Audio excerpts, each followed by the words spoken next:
Hi, ఎలా ఉన్నారు? I hope అందరూ బాగున్నారు అనుకుంటున్నాను. స్టార్టింగ్ లోనే ఒక వ్యక్తి సడన్ గా కళ్ళు తెరుస్తాడు. తను ఇప్పుడు ఎక్కడ ఉన్నాడో తనకి కూడా అర్థం కాదు. అలా తను కళ్ళు తెరిచి చుట్టూ చూస్తూ ఉంటే తను ఒక బ్యాంబో అడవిలో ఉంటాడు. అసలు ఈ ప్లేస్ ఏంటి, ఇక్కడికి తను ఎలా వచ్చానో అస్సలు అర్థం కాదు. అలా చుట్టూ చూస్తూ ఉన్నప్పుడే సడన్ గా తనకి ఒక డాగ్ కనిపిస్తుంది. అది తన పక్క నుంచే అటుగా వెళ్ళిపోతుంది. అలాగే తనకి చుట్టుపక్కల కొన్ని వాయిస్లు కూడా వినిపిస్తూ ఉంటాయి. దాంతో చాలా కష్టం మీద పైకి లేచి నిలబడతాడు. తను ఒక సూట్ వేసుకొని కనిపిస్తాడు, అంటే రిచ్ మ్యాన్ లాగే ఉంటాడు. కానీ తనకి ఏమైందో అస్సలు అర్థం కాదు. అలా తన కోట్లో చేయి పెడితే తనకి ఒక ఆల్కహాల్ బాటిల్ కనిపిస్తుంది. దాన్ని తీసుకొని తన చేతిలో పట్టుకొని ఆ అడవిలోంచి బయటికి రావడానికి ఒకవైపు బయలుదేరతాడు. అలా తొందరగా భయంగా చాలా స్పీడ్ గా పరిగెడుతూ ఉంటాడు. అలా పరిగెట్టుకుంటూ ఆ అడవిలో నుంచి ఒక బీచ్ దగ్గరికి వచ్చేస్తాడు. అలా చుట్టూ చూస్తే ఫస్ట్ తనకి ఎవ్వరు లేరు. తను ఒక్కడే ఈ ప్లేస్ లో ఇరుక్కుపోయాను అనుకుంటాడు. కానీ అంత లోపలే తనకి కొన్ని వాయిస్లు వినిపిస్తాయి. వాటిని ఫాలో చేస్తూ కొంత దూరం వెళ్ళగానే అప్పుడే తనకి క్రాష్ అయిపోయిన ప్లేన్ కనిపిస్తుంది. ఆ ప్లేన్ లో ఉన్న అందరికి చాలా గాయాలై ఉంటాయి. అలా అందరూ చాలా కష్టంగా ఆ క్రాష్ అయిపోయిన ప్లేన్ లో నుంచి బయటికి వస్తూ ఉంటారు. ఇంతవరకు మనం చూసిన వ్యక్తి పేరు జెక్. తను కూడా ఈ ప్లేన్ లోనే వచ్చి ఉంటాడు. ఈ ప్లేన్ క్రాష్ లో చాలా మంది చనిపోయి ఉంటారు, ఇంకా చాలా మంది గాయపడి ఉంటారు. గాయపడిన వాళ్ళు హెల్ప్ చేయడం కోసం అరుస్తూ ఉంటారు. ఇక ఆ ప్రమాదం నుంచి ప్రాణాలతో బయటపడ్డ వాళ్ళు మాత్రం భయంతో ఉంటారు. అసలు ఈ ప్లేస్ ఏంటి, ఇక నుంచి ఎలా బయటికి వెళ్లాలని చాలా భయంగా బతుకుతూ ఉంటారు. కానీ జాక్ కి మాత్రం ఏమీ అర్థం కాదు. కొంతసేపు తను అలాగే అక్కడ చుట్టూ జరుగుతున్న వాటిని చూస్తూ నిలబడిపోతాడు. అలా తనలో తానే అనుకుంటాడు, అసలు ఈ ప్రమాదం ఎలా జరిగింది, ఇక్కడ ఉన్న వాళ్ళు ఎలా బయటపడాలి అని. అలా మళ్ళీ తను నార్మల్ అయ్యి అక్కడ గాయపడ్డ వాళ్ళకి హెల్ప్ చేస్తూ ఉంటాడు. అప్పుడే జాక్ కి ఒక వ్యక్తి కనిపిస్తాడు. తన కాళ్ళపై ప్లేన్ పడిపోయి ఉంటుంది. అతన్ని కాపాడడానికి జాక్ ట్రై చేస్తూ ఉంటే తనని చూసి ఇంకా కొంతమంది హెల్ప్ చేయడానికి వస్తారు. అలా అందరూ కలిసి ఆ వ్యక్తిని కాపాడతారు. ఆ తర్వాత జాక్ అక్కడే ఉన్న ఒక ప్రెగ్నెంట్ లేడీని చూస్తాడు. ఆ లేడీ కింద పడి గట్టిగా అరుస్తూ ఉంటుంది. దాంతో జాక్ పరిగెట్టుకుంటూ తన దగ్గరికి వెళ్లి తనకి హెల్ప్ చేయడానికి ట్రై చేస్తాడు. అప్పుడు ఆ లేడీ నాకు పెయిన్స్ వస్తున్నాయి అంటుంది. దానికి జాక్ నీకు ఎన్ని మంత్స్ అంటాడు. ఆ లేడీ కరెక్ట్ గా అయితే చెప్పదు, కానీ ఇది డెలివరీ మూమెంట్ కాదు, కేవలం పెయిన్ మాత్రమే వస్తుంది అంటుంది. అప్పుడే జాక్ ఆ లేడీకి హెల్ప్ చేయడానికి ట్రై చేస్తాడు. కానీ తన పక్కనే ఒక కుర్రాడు ఒక లేడీకి సిపిఆర్ ఇస్తూ తనని బతికించడానికి ట్రై చేస్తూ ఉంటాడు. అంతలో అక్కడ ఉన్న ఒక వ్యక్తి ఆ ప్లేన్ ఫ్యాన్ పక్క నుంచి వెళ్లిపోతూ ఉంటే ఆ ఫ్యాన్ స్పీడ్ కి అతన్ని తన లోపలికి లాగేసుకుంటుంది. దానివల్ల అక్కడ చాలా పెద్ద బ్లాస్ట్ జరుగుతుంది.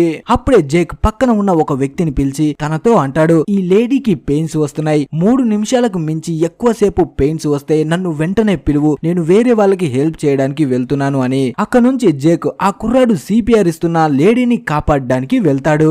అప్పుడే సిపిఆర్ ఇస్తున్న కుర్రాడు జేక్ తో అంటాడు, నాకు ఆల్రెడీ సిపిఆర్ ఎలా ఇవ్వాలో తెలుసు అంటాడు. ఈ లేడీకి ఇంకా శ్వాస తీసుకోవడంలో ఇబ్బందిగా ఉంటే మనం పెన్ తో తన గొంతులో ఒక హోల్ చేస్తే తను అప్పుడు శ్వాస తీసుకుంటుంది అంటాడు. దానికి జేక్ అయితే నువ్వు వెంటనే ఒక పెన్ను వెతుకు అంటాడు. ఆ కుర్రాడు ఆ పెన్ను వెతకడానికి వెళ్తాడు. ఇక్కడ జేక్ మాత్రం ఆ లేడీకి సిపిఆర్ ఇస్తూ తనని బతికించడానికి చాలా ట్రై చేస్తాడు. అలా కొంతసేపటి తర్వాత చనిపోయిన లేడీని కూడా చాలా కష్టపడి మళ్ళీ శ్వాస అందించి తనని బతికిస్తాడు. అలా లేడీ స్ప్రోలోకి రాగానే జాక్ తనతో అంటాడు, నువ్వు వెంటనే శ్వాసని గట్టిగా తీసుకో అని. అప్పుడే జేక్ అక్కడే ఉన్న ప్లేన్ రెక్కని చూస్తాడు. అది ఊడి కిందకి పడిపోబోతూ ఉంటుంది. దాని కిందనే ఆ ప్రెగ్నెంట్ లేడీ కూడా ఉంటుంది. తను అతనికి చెప్పి ఉంటాడు కదా ఆ లేడీ దగ్గరే ఉండమని. వాళ్ళు ఇద్దరు అక్కనే కూర్చొని ఉంటారు. దాంతో జేక్ వాళ్ళకి హెల్ప్ చేయడం కోసం అక్కడి నుంచి పరిగెట్టుకుంటూ వస్తూ ఉంటాడు. అలా జేక్ గట్టిగా అరుస్తూ ఆ ఫ్యాన్ కింద నుంచి పక్కకి రండి అని. అలా తను దగ్గరికి వచ్చి ముగ్గురు కలిసి దాని కింద నుంచి పక్కకి రాగానే ఆ ఫ్యాన్ కింద పడి అక్కడ పెద్దగా మళ్ళీ బ్లాస్ట్ జరుగుతుంది. ఆ బ్లాస్ట్ నుంచి వీళ్ళు ముగ్గురైతే తప్పించుకుంటారు, కానీ ఇంకా చాలా మంది చనిపోతారు. అలా ఈ బీభత్సం చాలా సేపు జరుగుతుంది. కొంతసేపటి తర్వాత జేక్ అక్కడ చనిపోయిన వాళ్ళని చూసి చాలా ఫీల్ అవుతాడు. అలా నడుచుకుంటూ క్రాష్ అయిపోయిన ప్లేన్ కి సంబంధించిన ఒక భాగాన్ని చూస్తాడు. అక్కడ చాలా డెడ్ బాడీస్ ఉంటాయి. వాటిని చూసి మనోడు ఇంకా చాలా ఫీల్ అవుతాడు. అలా అక్కడే నిలబడి ఉన్నప్పుడు ఇంతకు ముందు సిపిఆర్ ఇచ్చిన కుర్రాడు అక్కడికి వస్తాడు. తను చాలా పెన్నుల్ని తీసుకువస్తాడు. దానికి జేక్ ఇప్పుడు దీంతో అవసరం లేదు, కానీ నువ్వు చాలా గొప్ప పని చేసావు. ఇలాంటి పరిస్థితుల్లో కూడా ఆ లేడీని కాపాడడానికి ట్రై చేసావు చూడు, నువ్వు చాలా చాలా మంచివాడివి అంటాడు. కానీ జేక్ మాత్రం తన మనసులో చాలా ఫీల్ అవుతాడు ఈ ప్రమాదాన్ని చూసి. ఆ తర్వాత జేక్ ఆ చుట్టుపక్కల ప్లేన్ లో దేన్నో వెతుకుతూ ఉంటాడు. అలా కొంతసేపటి తర్వాత ఒక సెలైన్ కిట్ ని తీసుకొని అక్కడ నుంచి కొంత దూరం అడవిలో పరిగెట్టుకుంటూ వచ్చేస్తాడు. ఇప్పుడే మనకి తెలుస్తుంది నిజానికి జేక్ ఒక డాక్టర్ అయి ఉంటాడు. అంటే నార్మల్ డాక్టర్ కాదు, చాలా పెద్ద డాక్టర్ అయి ఉంటాడు. అలా జేక్ కొంత దూరం వచ్చిన తర్వాత తన షర్టుని ఓపెన్ చేస్తే తనకి వెనక వైపు చాలా పెద్ద గాయం అయ్యి కనిపిస్తుంది. అంత గాయం అయినా కూడా ఎదుటి వాళ్ళకి హెల్ప్ చేయాలని చూశాడు, కానీ తనకి తాను ట్రీట్మెంట్ తీసుకోవాలని జేక్ అనుకోలేదు. అలా ఇప్పుడు తన గాయానికి స్టిచెస్ వేసుకోవాలి అనుకుంటాడు, కానీ తన చెయ్యి వెనక్కి వెళ్ళదు. అప్పుడే జేక్ చుట్టూ చూస్తే తనకి ఒక లేడీ కనిపిస్తుంది. తను ఎక్కడికో వెళ్తూ ఉంటుంది. అప్పుడే జేక్ తనతో అంటాడు, నువ్వు ఎప్పుడైనా సరే సూదిని వాడావా అని. అంటే దాంతో ఎప్పుడైనా బట్టలేవైనా కుట్టావా అంటాడు. ఈ లేడీ కూడా ఆ ప్లేన్ క్రాష్ వల్ల షాక్ లో ఉంటుంది. అలా తను జేక్ తో అంటుంది, నేను కూడా బట్టలు కుట్టాను అంటుంది. దాంతో జేక్ తన పక్కకి రమ్మని అంటాడు. అలా ఆ లేడీ పక్కకి రాగానే జేక్ ను చూసి షాక్ అవుతుంది. నిజానికి తనకు అయిన గాయానికి స్టిచెస్ వేయడానికి పిలిచాడు అనుకుంటుంది. అప్పుడు ఆ లేడీ, నేను బట్టలు కుట్టాను కానీ మిషన్ సహాయంతో కుట్టాను, అంతేకాని నా చేత్తో ఎప్పుడు కుట్టలేదు, నేను ఇలా స్టిచెస్ వేయలేను అంటుంది. అప్పుడు జేక్, నువ్వేం భయపడకు, నేను ఒక డాక్టర్ని, నేనే స్టిచెస్ వేసుకునేవాడిని, కానీ నా చెయ్యి అక్కడి వరకు వెళ్ళడం లేదు, అందుకే నీకు చెప్తున్నాను, నువ్వేం భయపడకుండా ఈ పని చెయ్యి అంటాడు. అలా ఇద్దరు మాట్లాడుకుంటూ ఉంటే మనకి తెలుస్తుంది ఈ అమ్మాయి పేరు కేట్ అని. అలాగే ఈ కథలో ఇంకా చాలా మంది రాబోతున్నారు. ఒక్కరొక్కరిగా ముందుకు వెళ్లే కొద్దీ మనం పరిచయం చేసుకుంటూ వెళ్దాం. అప్పుడే కేట్ కూడా అనుకుంటుంది తనకి గాయమైంది, అందుకే హెల్ప్ చేయమని అడుగుతున్నాడు అని. తనకి ఇష్టం లేకపోయినా హెల్ప్ చేయడానికి ఒప్పుకుంటుంది. అప్పుడే జేక్ తన దగ్గర ఉన్న ఆల్కహాల్ బాటిల్ ని కేట్ కి ఇచ్చి దాన్ని తన చేతులపై వేసుకుని స్టిచెస్ వేయమని అంటాడు. అలా వెంటనే కేట్ కూడా స్టిచెస్ ని వేస్తుంది. జేక్ కి చాలా పెయిన్ వస్తుంది, కానీ తను తట్టుకుంటాడు, ఎందుకంటే ఇలాంటి పరిస్థితుల్లో ఇక ఏమీ చేయలేడు కాబట్టి.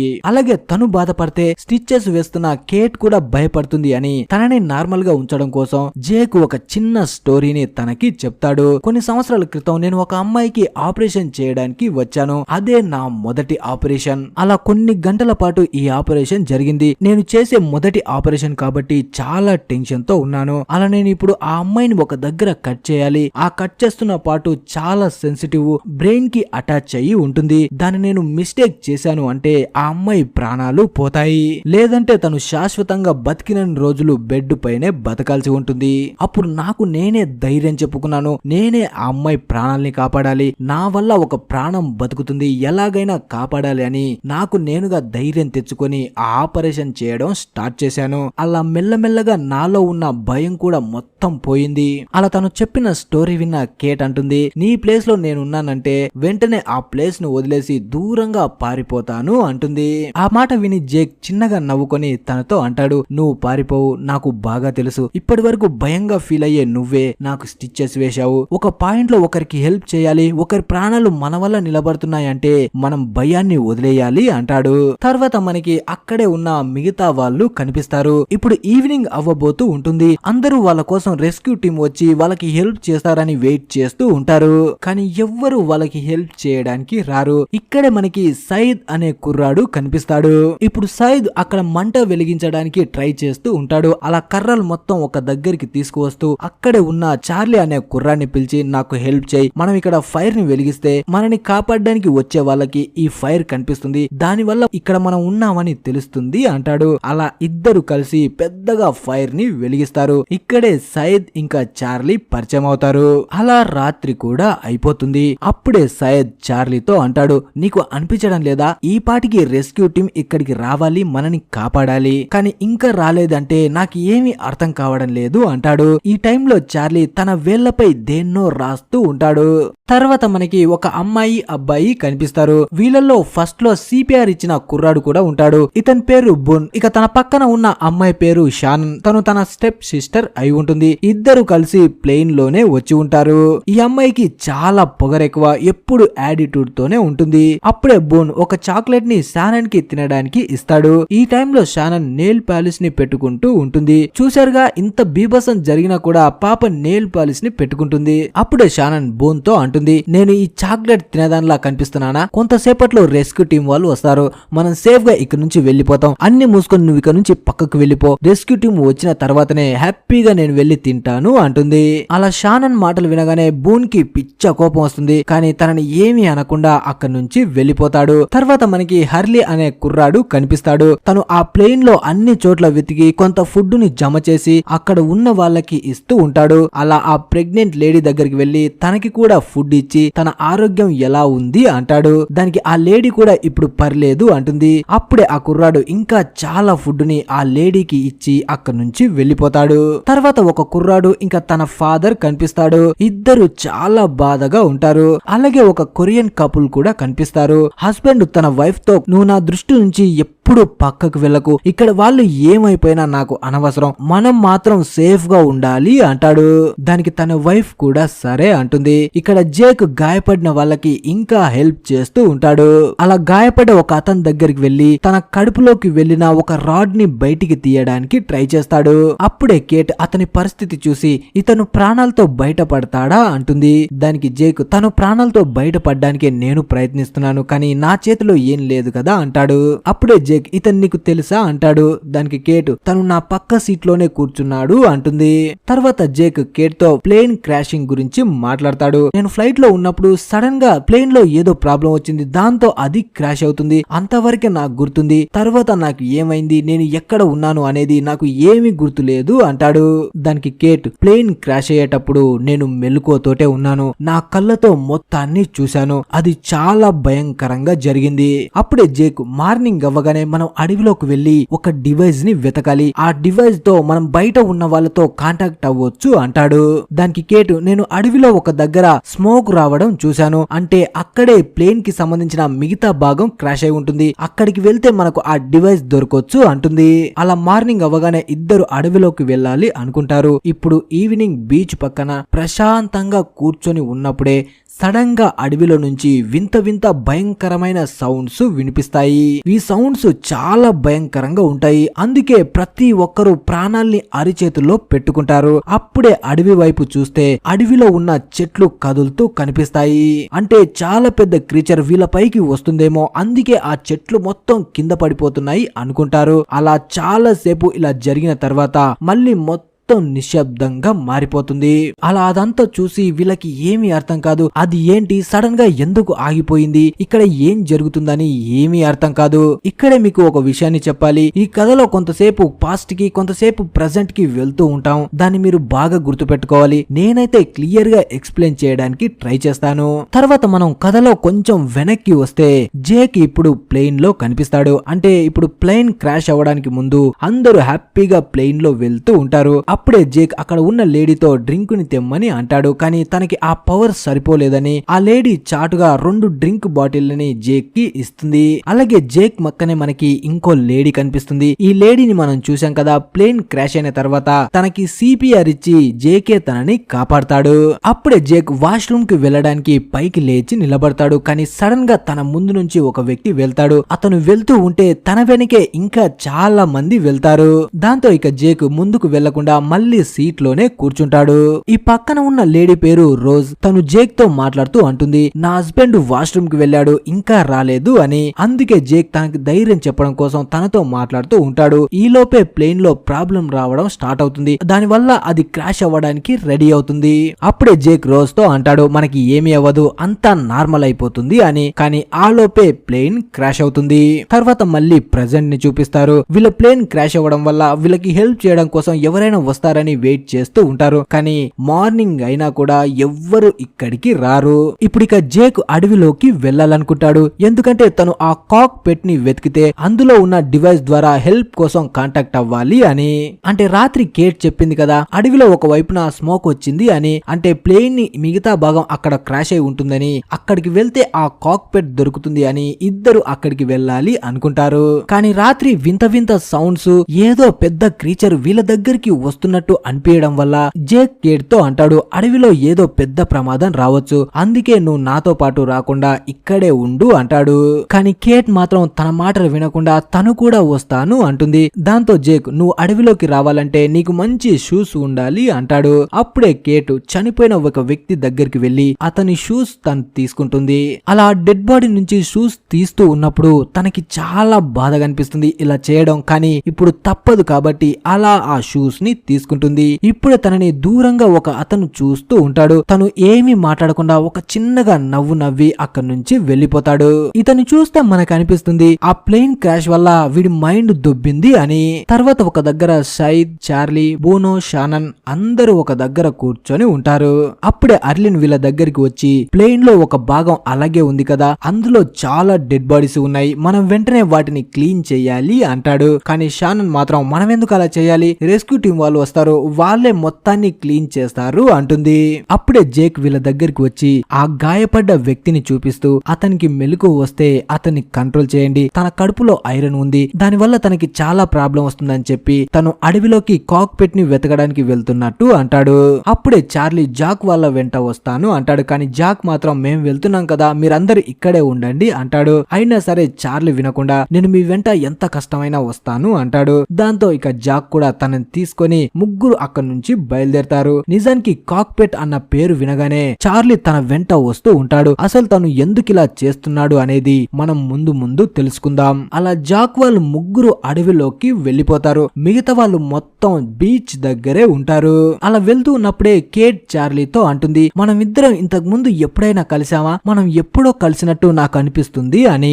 దానికి చార్లీ అంటాడు, బ్రిటిష్ మ్యూజిక్ బ్యాండ్ ఉంది కదా, అందులో నేను ఒక మెంబర్ ని, మా సాంగ్ చాలా ఫేమస్ అంటాడు. తను ఒక మ్యూజిక్ బ్యాండ్ కి సంబంధించిన సింగర్ అని తెలియగానే కేట్ చాలా సర్ప్రైజ్ అవుతుంది. అలాగే ఈ ప్లేన్ లో ఉన్న ప్రతి ఒక్కరికి ఒక స్టోరీ ఉంది, ఆ స్టోరీలు అన్నిటిని మనం కథలో ముందుకు వెళ్లే కొద్దీ తెలుసుకుందాం. తర్వాత బీచ్ లో ఉన్న వాళ్ళని చూపిస్తారు. వీళ్ళందరూ ఒక పక్కన ఉంటే ఆ ముసలతను మాత్రం ఒక దగ్గర ఒంటరిగా కూర్చొని ఉంటాడు. అప్పుడే సడన్ గా వర్షం పడడం స్టార్ట్ అవుతుంది. దాంతో అందరూ వర్షం నుంచి తడవకుండా షెల్టర్ కోసం పరిగెడుతూ ఉంటారు. కానీ ఆ వ్యక్తి మాత్రం ఎక్కడికి వెళ్లకుండా అక్కడే కూర్చొని వర్షాన్ని ఆస్వాదిస్తూ ఉంటాడు. ఇక్కడికి వచ్చి అడ్డంగా ఇరుక్కుపోయామని అందరూ బాధపడుతూ ఉంటే అతను ఒక్కడే చాలా హ్యాపీగా ఉంటాడు. అంటే తన జీవితంలో ఏదో పెద్ద సంఘటన జరిగింది, దానివల్ల తను ఇప్పుడు కొత్త జీవితంలోకి వచ్చానని హ్యాపీగా ఫీల్ అవుతుంటాడు. అప్పుడే మళ్ళీ సడన్ గా అడవిలో నుంచి అదే వింత వింత భయంకరమైన సౌండ్స్ వినిపిస్తూ ఉంటాయి. దాంతో వీళ్ళకి చాలా భయం వేస్తుంది. ఇప్పుడే జేక్ వాళ్ళు అడవిలోకి వెళ్లారు కదా, వాళ్ళకి ఏదైనా అయ్యిందేమో అనుకుంటారు. తర్వాత అడవిలో వెళ్తున్న జేక్ వాళ్ళు కనిపిస్తారు. వీళ్ళు వర్షంలో తడుచుకుంటూ ఆగకుండా ముందుకు వెళ్తూనే ఉంటారు. అలా చాలా దూరం వచ్చిన తర్వాత కేట్ చెప్పినట్టే ప్లేన్ కి సంబంధించిన కాక్పిట్ ఒక దగ్గర పడిపోయి కనిపిస్తుంది. ముగ్గురు లోపలికి వెళ్ళడానికి ట్రై చేస్తారు. కానీ అది ఒక చెట్టు మీద పడి ఉండడంతో ముందు వైపు చెట్టు పైకి ఉంటుంది. అందువల్ల వీళ్ళు పైకి ఎక్కడానికి చాలా కష్టంగా ఉంటుంది. అలా చాలా కష్టపడి వీళ్ళు లోపలికి వచ్చిన తర్వాత లోపల వీళ్ళకి చాలా డెడ్ బాడీస్ కనిపిస్తాయి. అవి చూసి చాలా భయపడతారు. అప్పుడే జేక్ పైలట్ రూమ్ ని ఓపెన్ చేయడానికి ట్రై చేస్తాడు.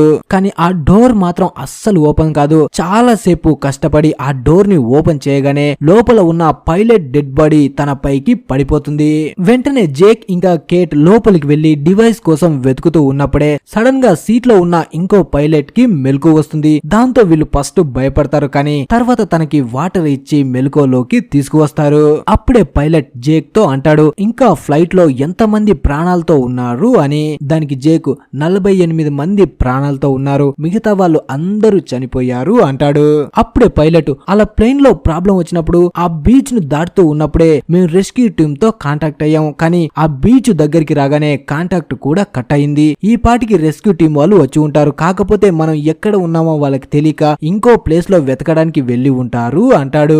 అప్పుడే పైలట్ అక్కడ ఉన్న ట్రాన్సేవియర్ ని తీసుకొని వెంటనే రెస్క్యూ టీం వాళ్ళతో కాంటాక్ట్ అవ్వడానికి ట్రై చేస్తాడు. కానీ అక్కడ ఏది కాంటాక్ట్ అవ్వదు. తర్వాత జేక్ కేట్ తో అంటాడు, అసలు చార్లీ ఎక్కడికి వెళ్ళాడు, వాణ్ణి వెతుకు అని. దాంతో కేట్ వెంటనే బయటకు వచ్చి చార్లీని వెతుకుతూ ఉంటుంది.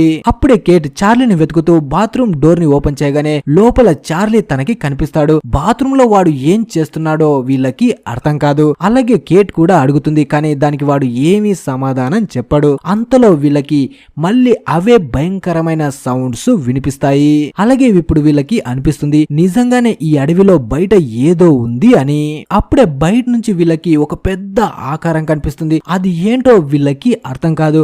అందుకే పైలట్ వెంటనే అది ఏంటో చూడ్డం కోసం విండోని ఓపెన్ చేసుకుని బయటికి వెళ్తాడు. పెడతాడు. దాంతో సడన్ గా ఆ ఆకారం పైలట్ ని బయటికి లాక్కు వెళ్తుంది. అప్పుడే మొత్తం బ్లడ్ విండోలపై పడిపోతుంది. అది చూడగానే లోపల ఉన్న కేట్ వాళ్ళు చాలా భయపడతారు. అప్పుడే సడన్ గా చెట్టుపై ఇరుక్కుపోయిన ఆ ప్లేన్ భాగం కూడా సడన్ గా కిందికి పడిపోతుంది. దాంతో వీళ్ళు ఇంకా భయపడతారు. అలా అది కింద పడిపోగానే వీళ్ళందరూ అక్కడ నుంచి పారిపోవడం స్టార్ట్ చేస్తారు. వీళ్ళ వెనకనే ఆ ఆకారం కూడా వస్తూ ఉంటుంది. పైలట్ తప్ప ఆ ఆకారాన్ని ఎవ్వరు చూడరు. చూసిన పైలట్ మాత్రం ప్రాణాలతో ఉండరు. అందుకే వీళ్ళు భయంతో అక్కడ నుంచి పారిపోతూ ఉంటారు. అలా పరిగెడుతూ ఉన్నప్పుడే చార్లీ కాలు ఒక దగ్గర ఇరుక్కుపోతుంది. కానీ ఆగకుండా కేట్ మాత్రం ముందుకు వెళ్తుంది. అలా చాలా దూరం వచ్చిన తర్వాత వెనక్కి తిరిగి చూస్తే తన వెనక చార్లీ ఉండడు, జేక్ ఉండడు. దాంతో ఇప్పుడు తను ఒక్కదాన్నే అడవిలో ఉన్నాను అనుకొని గట్టి గట్టిగా అరుస్తూ ఏడుస్తూ ఉంటుంది.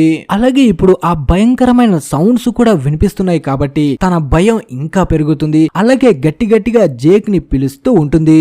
అలా కొంతసేపటి తర్వాత తనకి తాను ధైర్యం తెచ్చుకొని ఎలాగైనా సరే ఇక నుంచి వెళ్ళాలని సడన్ గా వెనక్కి తిరగగానే తన దగ్గరికి చార్లీ వస్తాడు. అప్పుడే కేట్ జేక్ ఎక్కడున్నాడు అంటుంది.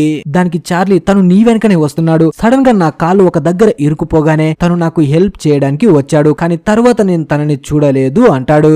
అప్పుడే సడన్ గా వర్షం పడడం ఆగిపోతుంది. మేఘాలు కూడా దూరంగా వెళ్లిపోతాయి. చూస్తుంటే ఇదంతా ఎవరో కావాలని ఆర్టిఫిషియల్ గా కురిపిస్తున్నారు అనిపించేలా. అప్పుడే కేట్ చార్లీతో అంటుంది మనం వెంటనే జేక్ ని వెతకాలి అని. కానీ ఆల్రెడీ చార్లీకి తడిసిపోయింది. అందుకే తను చాలా భయంతో ఉంటాడు. అలా ఇద్దరు జాక్ ని వెతుక్కుంటూ వెనక్కి వస్తారు. అప్పుడే చార్లీ నువ్వు భయంతో ఎందుకు జాక్ ని పిలుస్తున్నావు అంటే తన మనసులో అనుకుంటాడు పాపకి తన పేరు తెలియదు కదా అందుకే జాక్ ని పిలుస్తుంది అని. అందుకే తన పేరు చార్లీ అని చెప్తాడు. అప్పుడే వీళ్ళకి ఒక బ్యాడ్జ్ దొరుకుతుంది. అలా ఆ బ్యాడ్జ్ ని చూస్తూ పైకి చూడగానే పైన ఆ పైలట్ డెడ్ బాడీ కనిపిస్తుంది. అప్పుడే జేక్ కూడా అక్కడికి వస్తాడు. తనకి ఏమీ అవ్వదు, తను సేఫ్ గానే ఉంటాడు. అలా సేఫ్ గా ఉన్న జేక్ ను చూసి కేట్ చాలా హ్యాపీగా ఫీల్ అవుతుంది. అప్పుడే కేట్ జేక్ తో అంటుంది నువ్వు ఆ ఆకారాన్ని చూసావా అని. దానికి జేక్ లేదు నేను చూడలేదు, నేను ఒక ప్లేస్ లో దాక్కున్నాను అంటాడు. వీళ్ళు ముగ్గురు కలిసి కాక్పిట్ నుంచి ట్రాన్స్ సేవియర్ తీసుకొని దాని నుంచి బయట ఉన్న వాళ్ళతో కాంటాక్ట్ అవ్వడానికి ట్రై చేస్తారు. ఇప్పుడు ముగ్గురు మళ్ళీ బీచ్ దగ్గరికి రిటర్న్ వస్తూ ఉంటారు. అప్పుడే చార్లీ జేక్ తో అంటాడు ఇది పని చేస్తుందా అని. దానికి జేక్ చూడు చార్లీ ఈ విషయాన్ని నువ్వు చాలా సార్లు నన్ను అడిగావు, నేను ఇక సమాధానం చెప్పలేను అంటాడు.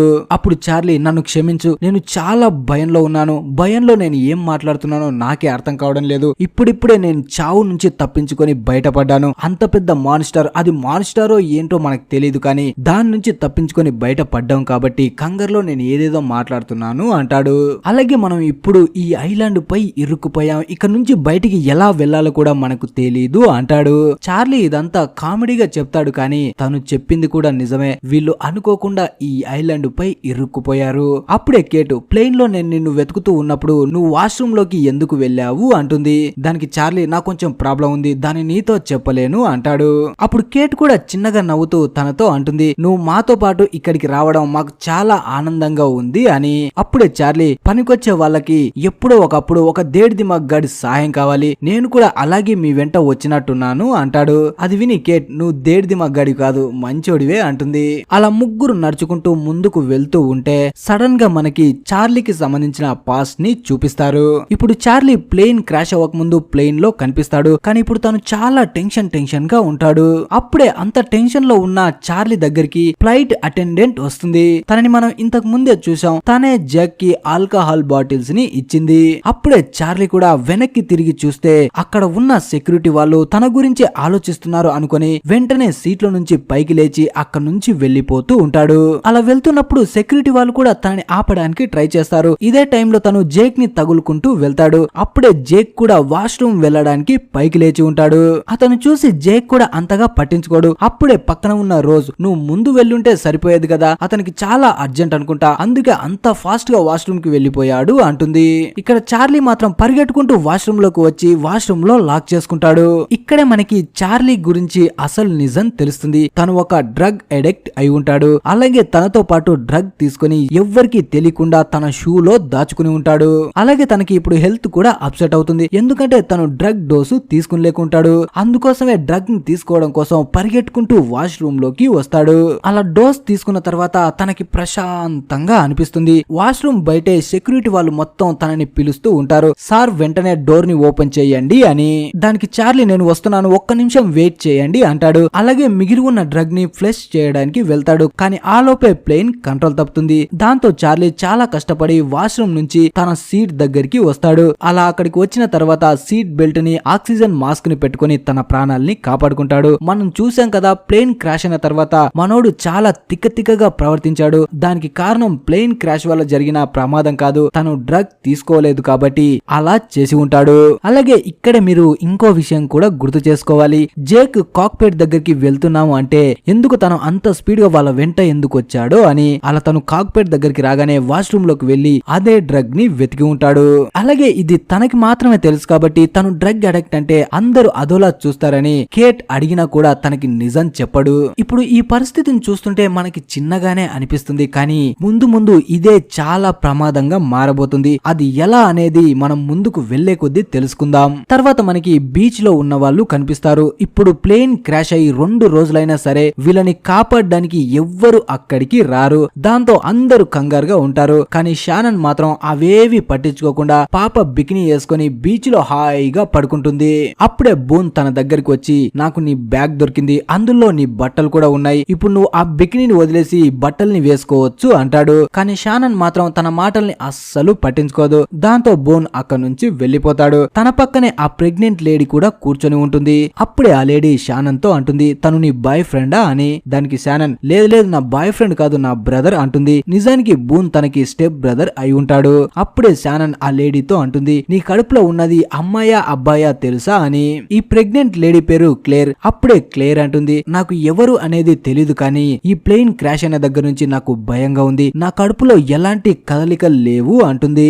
ఇప్పటి వరకు షానన్ ఇంత క్లోజ్ గా ఎవ్వరితో మాట్లాడదు. తర్వాత మనకి కొరియన్ కపుల్ కనిపిస్తారు. ఇతని పేరు జిన్, తన వైఫ్ పేరు సనా. సనా ఇప్పుడు కామ్ గా కూర్చొని ఉంటుంది, ఎందుకంటే తన హస్బెండ్ ఎప్పుడు తనపై కోపడతాడు, ఇంకొకరితో మాట్లాడనివ్వడు అని. అలాగే వీళ్ళకు వచ్చిన అసలు సమస్య ఏంటంటే ఇద్దరికి కొరియన్ తప్ప ఇంగ్లీషు రాదు. అందువల్ల వేరే వాళ్ళతో ఫ్రీగా వెళ్లి మాట్లాడలేకపోతారు. అప్పుడే జిన్ సముద్రంలోకి వెళ్లి అక్కడ ఉన్న చేపల్ని పడుతూ ఉంటాడు. సనా మాత్రం ఒడ్డున నించొని తనని చూస్తూ ఉంటుంది. అప్పుడే వీళ్ళ దగ్గరికి మైకిల్ వస్తాడు. ఈ మైకిల్ ఎవరు అనేది మీరు గుర్తుపట్టారా? ఫ్రమ్ సిరీస్ చూసిన వాళ్ళకి బాగా గుర్తుంటుంది, తనే మన బాయ్డ్. ఈ సిరీస్ లో కూడా తను మంచి క్యారెక్టర్ చేసి ఉంటాడు. అంటే ప్లేన్ క్రాష్ అయినప్పుడు మనం చూసాం కదా, తను తన కొడుకుతో ఇక్కడికి వస్తాడు. కానీ ఇప్పుడు తన కొడుకు కనిపించకపోవడంతో తనని వెతుక్కుంటూ ఈ కొరియన్ కపుల్ దగ్గరికి వచ్చి అడుగుతాడు. మైకిల్ కొడుకు పేరు వాల్ట్. అప్పుడే సనా మైకిల్ కి ఏదో చెప్పడానికి వెళ్తుంది. కానీ జిన్ అప్పుడే తనని ఆపి తనని తిడతాడు, నువ్వు అతనితో మాట్లాడకు, ముందు నీ షర్ట్ బటన్ పెట్టుకో అంటాడు. ఇక్కడ చాలా వేడిగా ఉండడం వల్ల సనా తన పైన ఉన్న షర్ట్ బటన్ ని తీసి ఉంటుంది. దాంతో జిన్ తనపై చాలా కోపడతాడు. అలాగే వాళ్ళని చూడగానే మైకిల్ కూడా అర్థం చేసుకుంటాడు, మనోడికి వైఫ్ పై చాలా అనుమానం ఉంది అని. అందుకే వాళ్ళతో ఏమి మాట్లాడకుండా వాళ్ళకి సారీ చెప్పి తన కొడుకు వాల్ట్ ని వెతుక్కుంటూ మైకిల్ అక్కడి నుంచి వెళ్లిపోతాడు. తర్వాత మనకి మైకిల్ కొడుకు వాల్ట్ కనిపిస్తాడు. నిజానికి వీళ్ళతో ఒక డాగ్ ఉంటుంది. ఆ డాగ్ అంటే వాల్ట్ కి చాలా ఇష్టం. ప్లేన్ క్రాష్ లో ఆ డాగ్ చనిపోయి ఉంటుందని మైకిల్ అనుకుంటాడు. కానీ వాల్ట్ మాత్రం అది ఇంకా బతికే ఉంది, ఈ అడవిలోనే ఎక్కడో ఒక దగ్గర ఉంది అని దాన్ని వెతుక్కుంటూ అడవిలోకి వస్తుంటాడు. అలా ఎంత వెతికినా డాగ్ అయితే తనకి కనిపించదు. కానీ అక్కడే తనకి హ్యాండ్ కప్స్ దొరుకుతాయి. ఆలోపే మైకిల్ కూడా తనని వెతుక్కుంటూ అక్కడికి వస్తాడు.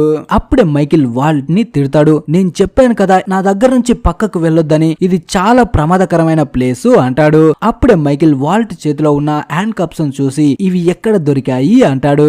దానికి వాల్ట్ ఇక్కడే దొరికాయి అంటాడు. ఆ మాట వినగానే మైకిల్ కంగారు పడతాడు. దీని అర్థం ఏంటంటే ప్లేన్ లో ఒక క్రిమినల్ కూడా ఉన్నాడు అని. తనని జైల్ కి తీసుకువెళ్తూ ఉంటే ఈ ప్లేన్ క్రాష్ అయింది, అందులో నుంచి అతను తప్పించుకున్నట్టున్నాడు అనుకుంటాడు.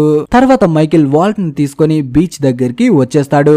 ఆ తర్వాత కొంతసేపటికే బీచ్ లో ఫైట్ జరుగుతూ ఉంటుంది. సయ్యద్ ఇంకా సోయర్ అనే కుర్రాలు ఇద్దరు ఫైట్ చేసుకుంటూ ఉంటారు. ఈ ఫైట్ ఎందుకు స్టార్ట్ అయిందంటే మైకిల్ ఆ హ్యాండ్ కప్స్ ని బీచ్ దగ్గరికి తీసుకురాగానే సయ్యద్ ఎలాగో ముస్లిం కాబట్టి సోయర్ అనేవాడు తనని అవమానిస్తూ ఉంటాడు. వీడే క్రిమినల్ అయి ఉంటాడు, వీడివే ఆ హ్యాండ్ కప్స్ అంటాడు. దాంతో సయ్యద్ కి పిచ్చ కోపం వస్తుంది. ఇద్దరి మధ్య ఫైట్ జరుగుతుంది.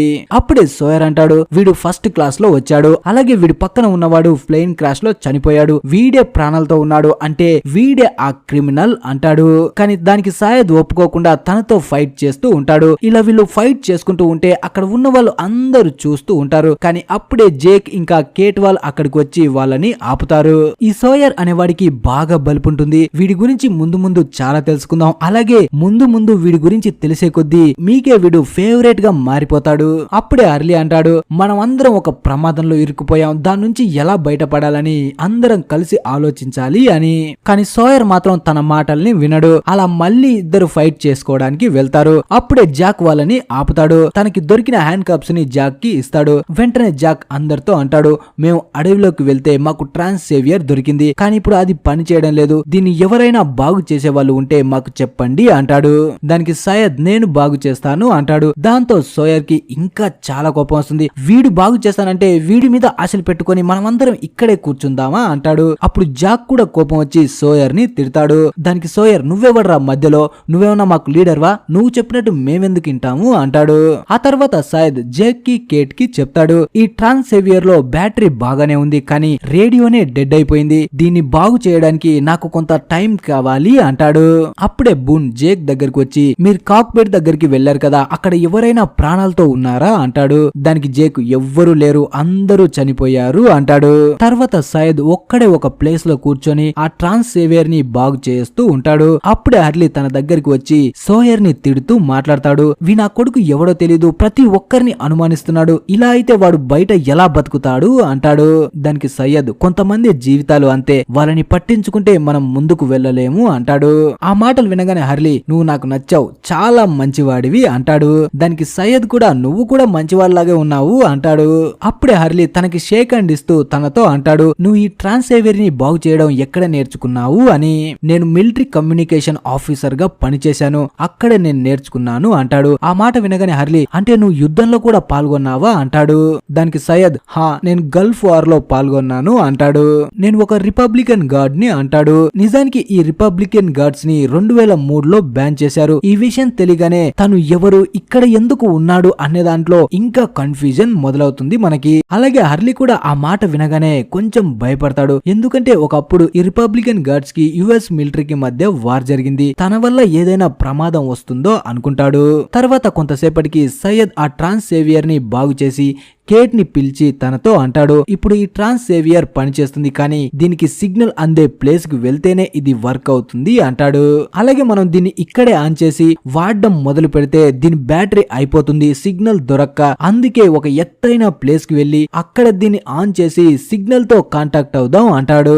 అప్పుడే సయ్యద్ పక్కన ఉన్న ఎత్తైన ప్లేస్ ను చూపిస్తూ, మనం అక్కడికి వెళ్ళాలి, నాకు తెలుసు అది చాలా దూరం ఉందని, కానీ అక్కడికి వెళ్తేనే మనం సిగ్నల్ ని పంపగలం అంటాడు. అప్పుడే కేట్ జేక్ దగ్గరికి వస్తుంది. తను ఇప్పుడు కూడా ఆ గాయపడిన వ్యక్తికి హెల్ప్ చేస్తూ ఉంటాడు. అప్పుడే తను జేక్ తో అంటుంది, నేను సయ్యద్ తో కలిసి అడవిలో ఉన్న ఆ ఎత్తైన ప్లేస్ కు వెళ్తున్నాను, అక్కడి నుంచి అయితే సిగ్నల్ దొరుకుతుందంట అంటుంది. కానీ జేక్ మాత్రం కేట్ ని అడవిలోకి పంపడానికి ఇష్టపడాడు. మనం ఇంతకు ముందు అడవిలోకి వెళ్ళినప్పుడు చూసావు కదా, అక్కడ ఏదో పెద్ద క్రీచర్ ఉంది, దాని వల్ల ఎవరికైనా ప్రమాదం జరగొచ్చు అంటాడు.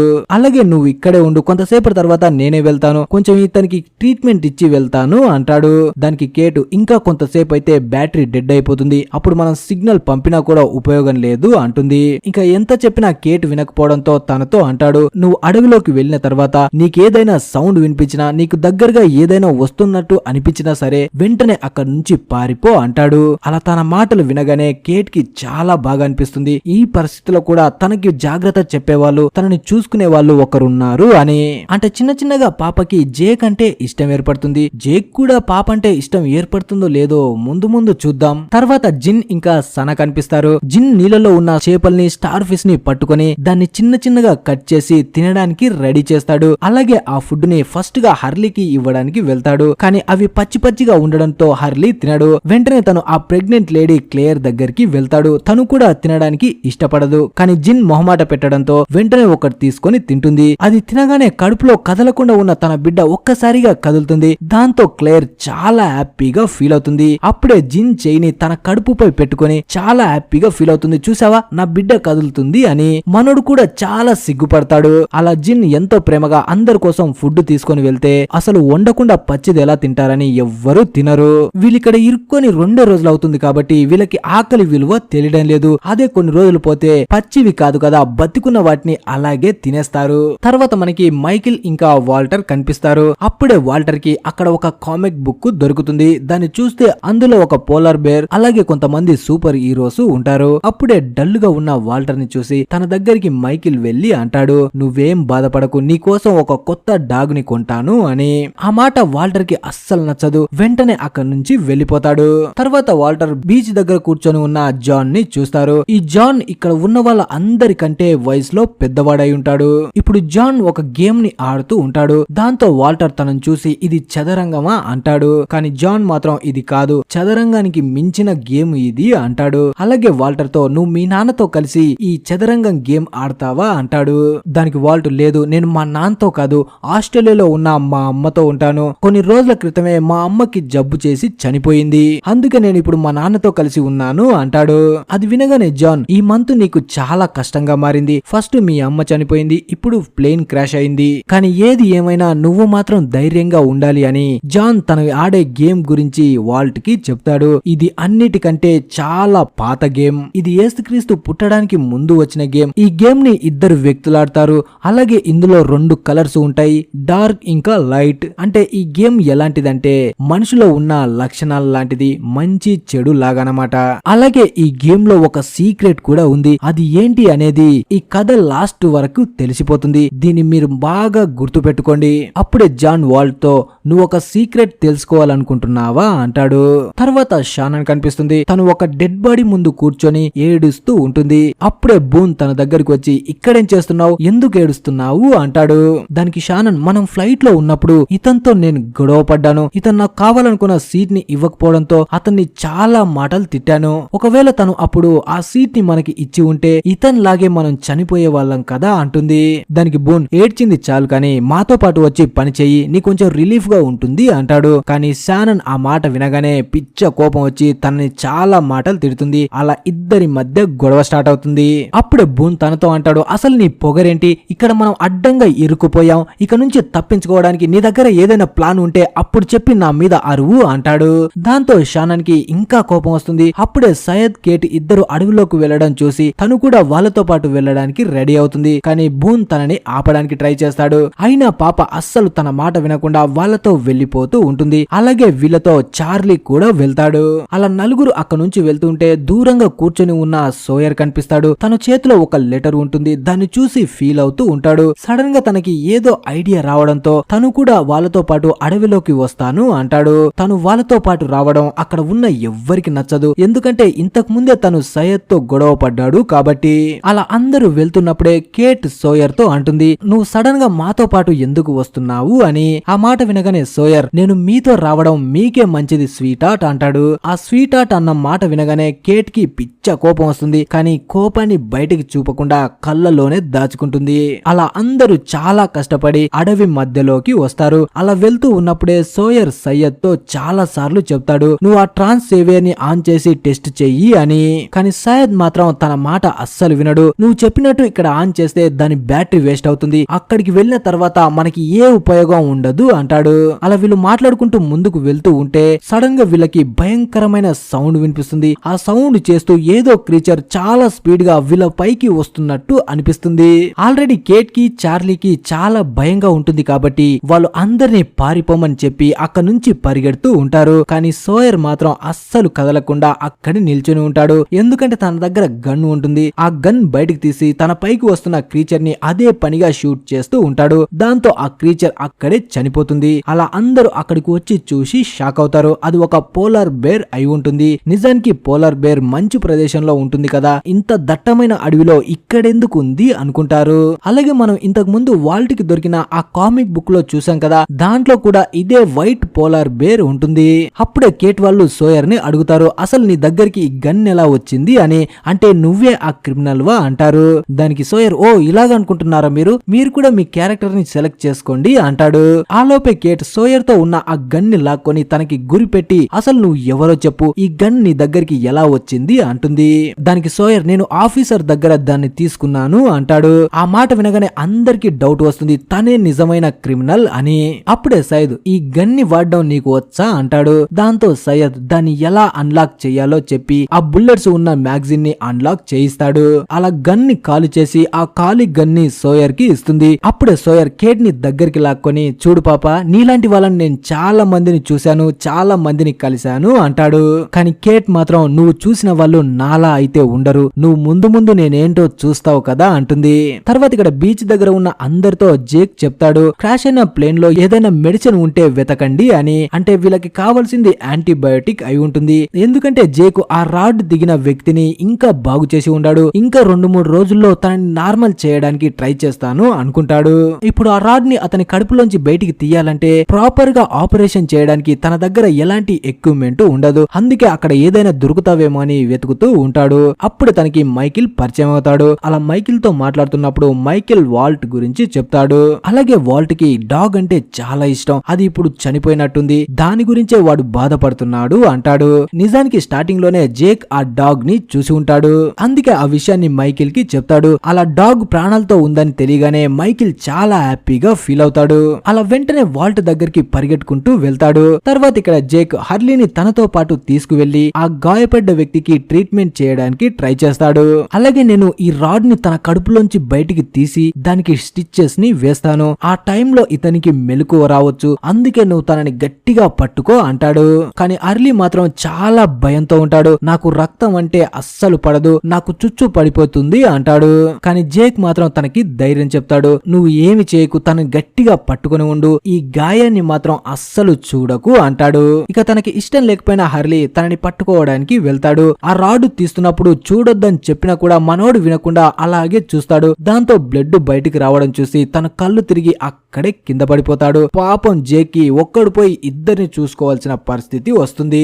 అలా రాడ్ ని తీసి అతనికి ట్రీట్మెంట్ చేస్తూ ఉన్నప్పుడే సడన్ గా అతనికి మెలకు వస్తుంది. అలా తను జేక్ ని పట్టుకొని ఒక లేడీ గురించి అడుగుతాడు. జేక్ కి మాత్రం ఏమీ అర్థం కాదు ఆ లేడీ ఎవరు అని. తర్వాత కేట్ వాళ్ళు కనిపిస్తారు. వీళ్ళు ఇంతకు ముందే పోలార్ బేర్ ని చంపి అక్కడి నుంచి బయలుదేరతారు. కానీ వాళ్ళు బేర్ నైతే చంపారు, కానీ ముందు ముందు చాలా ప్రమాదం రావచ్చు వాళ్ళకి.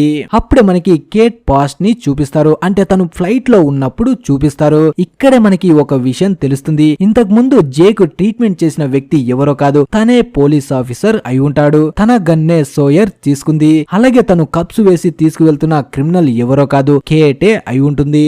పాప మనం అనుకుంటున్నట్టు అమాయకమైన అమ్మాయి అయితే కాదు, తను ఏదో ఇంతకు ముందు చేసి ఉంటుంది. అలాగే ఎప్పుడైతే ప్లేన్ క్రాష్ అవ్వడం స్టార్ట్ అయిందో అప్పుడే ఆఫీసర్ జేబులో ఉన్న హ్యాండ్ కప్స్ కీస్ ని తీసేసుకొని ఆ క్రాష్ అవుతున్నప్పుడే ఆ హ్యాండ్ కప్స్ ని తీసేసి ఉంటుంది.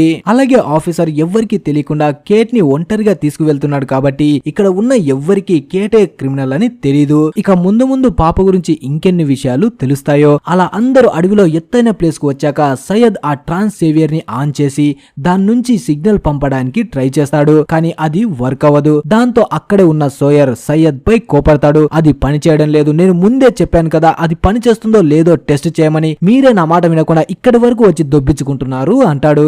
దానికి సయ్యద్ అలా ఏం కాదు, ఇది పని చేస్తుంది, కానీ ఇదే టైంలో ఎవరో అడవిలో నుంచే ఇంకో సిగ్నల్ ని పంపుతున్నారు, అందుకే ఇది కాంటాక్ట్ అవ్వడం లేదు అంటాడు. అలాగే వాళ్ళే మనం పంపుతున్న సిగ్నల్ ని కట్ చేస్తున్నారు అంటాడు. ఫస్ట్ మనోడు చెప్పింది ఎవ్వరు నమ్మరు, కానీ అడవిలో ఇంకో సిగ్నల్ పంపుతున్న వాళ్ళ ఫ్రీక్వెన్సీని సెట్ చేయగానే అక్కడ నుంచి మాట్లాడుతున్న వాయిస్ ఇక్కడ ఉన్న వాళ్ళ అందరికి వినిపిస్తుంది. అందులో ఒక లేడీ ఫ్రెంచ్ లో మాట్లాడుతూ హెల్ప్ కోసం మెసేజ్ ని పంపుతుంది. ఆ మెసేజ్ లో ఆ లేడీ ఏదో నెంబర్ ని చెప్తూ ఉంటుంది, కానీ తను ఫ్రెంచ్ లో చెప్పడం వల్ల వీళ్ళకి ఎవ్వరికి అర్థం కాదు. అందులో శానన్ కి మాత్రం ఫ్రెంచ్ వస్తుంది, తను ఎప్పుడో ఒకప్పుడు ఫ్రాన్స్ కి వెళ్లి ఉంటుంది, అందరూ అర్థం చేసుకుని చెప్పమని అంటారు. అలా శానన్ కూడా చాలా సేపు ఆలోచించి ఆ మెసేజ్ ని అర్థం చేసుకుని వీళ్ళకి చెప్తుంది. అక్కడ నుంచి ఎవరో లేడీ హెల్ప్ చేయమని అడుగుతున్నట్టు ఉంటుంది. నేను ఒక్కదాన్నే ఉన్నాను, ఇక్కడ నుంచి నన్ను ఎవరైనా కాపాడి తీసుకువెళ్ళండి అంటుంది. ఇదే విషయాన్ని మాటి మాటికి చెబుతూ ఉంటుంది. ఇక్కడ ఎవ్వరు ప్రాణాలతో లేరు, అందరూ చనిపోయారు, నేను ఒక్కదాన్నే ప్రాణాలతో ఉన్నాను, నన్ను ఎవరైనా ప్లీజ్ తీసుకువెళ్ళండి అంటుంది. అలా మాట్లాడుతూనే సడన్ గా ఆ మెసేజ్ కట్ అయ్యి మళ్ళా అదే మెసేజ్ మళ్ళీ ఫస్ట్ నుంచి రిపీట్ అవుతూ ఉంటుంది. ఈ మెసేజ్ 30 సెకండ్లు ఉంటుంది, ఇదే మళ్ళీ మళ్ళీ వస్తూ ఉంటుంది. దాంతో ఈ మెసేజ్ క్యాల్కులేషన్ ని బట్టి శానన్ అంటుంది, ఇది గత 16 సంవత్సరాల నుంచి మెసేజ్ వస్తూనే ఉంది అని. అంటే ఎవరో 16 సంవత్సరాల క్రితం ఈ మెసేజ్ ని ట్రాన్స్మిట్ చేసి ఉంటారు. ఆ మెసేజ్ మెసేజ్ ఇంకా ఇప్పటి వరకు రన్ అవుతూనే ఉంటుంది. ఆ విషయం తెలియగానే ఇక్కడ ఉన్న వాళ్ళు అందరూ షాక్ లో ఉంటారు. అసలు ఇక్కడ ఏం జరుగుతుంది, అప్పుడెప్పుడో 16 సంవత్సరాల క్రితం పంపిన మెసేజ్ ఇప్పుడెందుకు ప్లే అవుతుంది, పంపిన ఆ లేడీ ఎక్కడ ఉంది, మనం ఎందుకు ఇక్కడ వచ్చామని చాలా ఆలోచనలు వస్తాయి. అలాగే వీళ్ళతో ఉన్న ట్రాన్స్సేవియర్ బ్యాటరీ కూడా డెడ్ అవ్వబోతూ ఉంటుంది.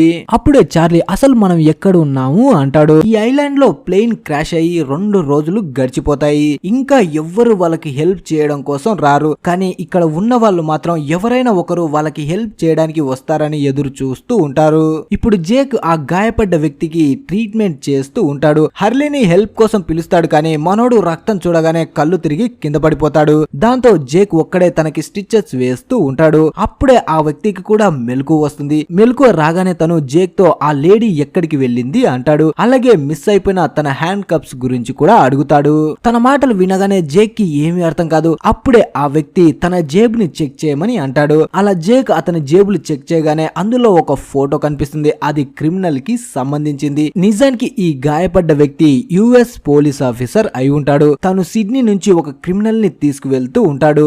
అలా జేక్ ఆ క్రిమినల్ ఫోటో చూసి షాక్ అవుతాడు. ఎందుకంటే ఆ ఫోటోలో ఉన్నది ఎవరో కాదు, కేటే అయి ఉంటుంది. ఇంతసేపు పాప నటించి అందరినీ నమ్మించి ఉంటుంది. ఆ గాయపడ్డ ఆఫీసర్ మాత్రం మాటి మాటికి జేక్ తో చెబుతూ ఉంటాడు, ఆ అమ్మాయి చాలా ఖతర్నాక్ అమ్మాయి, తనతో జాగ్రత్తగా ఉండాలి అని. తర్వాత నైట్ కి జేక్ మళ్ళీ ఇతన్ని చెక్ చేయడానికి వస్తాడు. అప్పుడే హర్లీ కూడా తన దగ్గరికి వచ్చి, ఏంటి అతనికి మంచిగానే ఉందా లేకపోతే చనిపోయేలా ఉన్నాడా అంటాడు. దానికి జేక్, ఏమీ కాదు అతనికి, నేను ట్రీట్మెంట్ చేస్తున్నాను కదా, తొందరలోనే తను మళ్ళీ నార్మల్ అవుతాడు అంటాడు.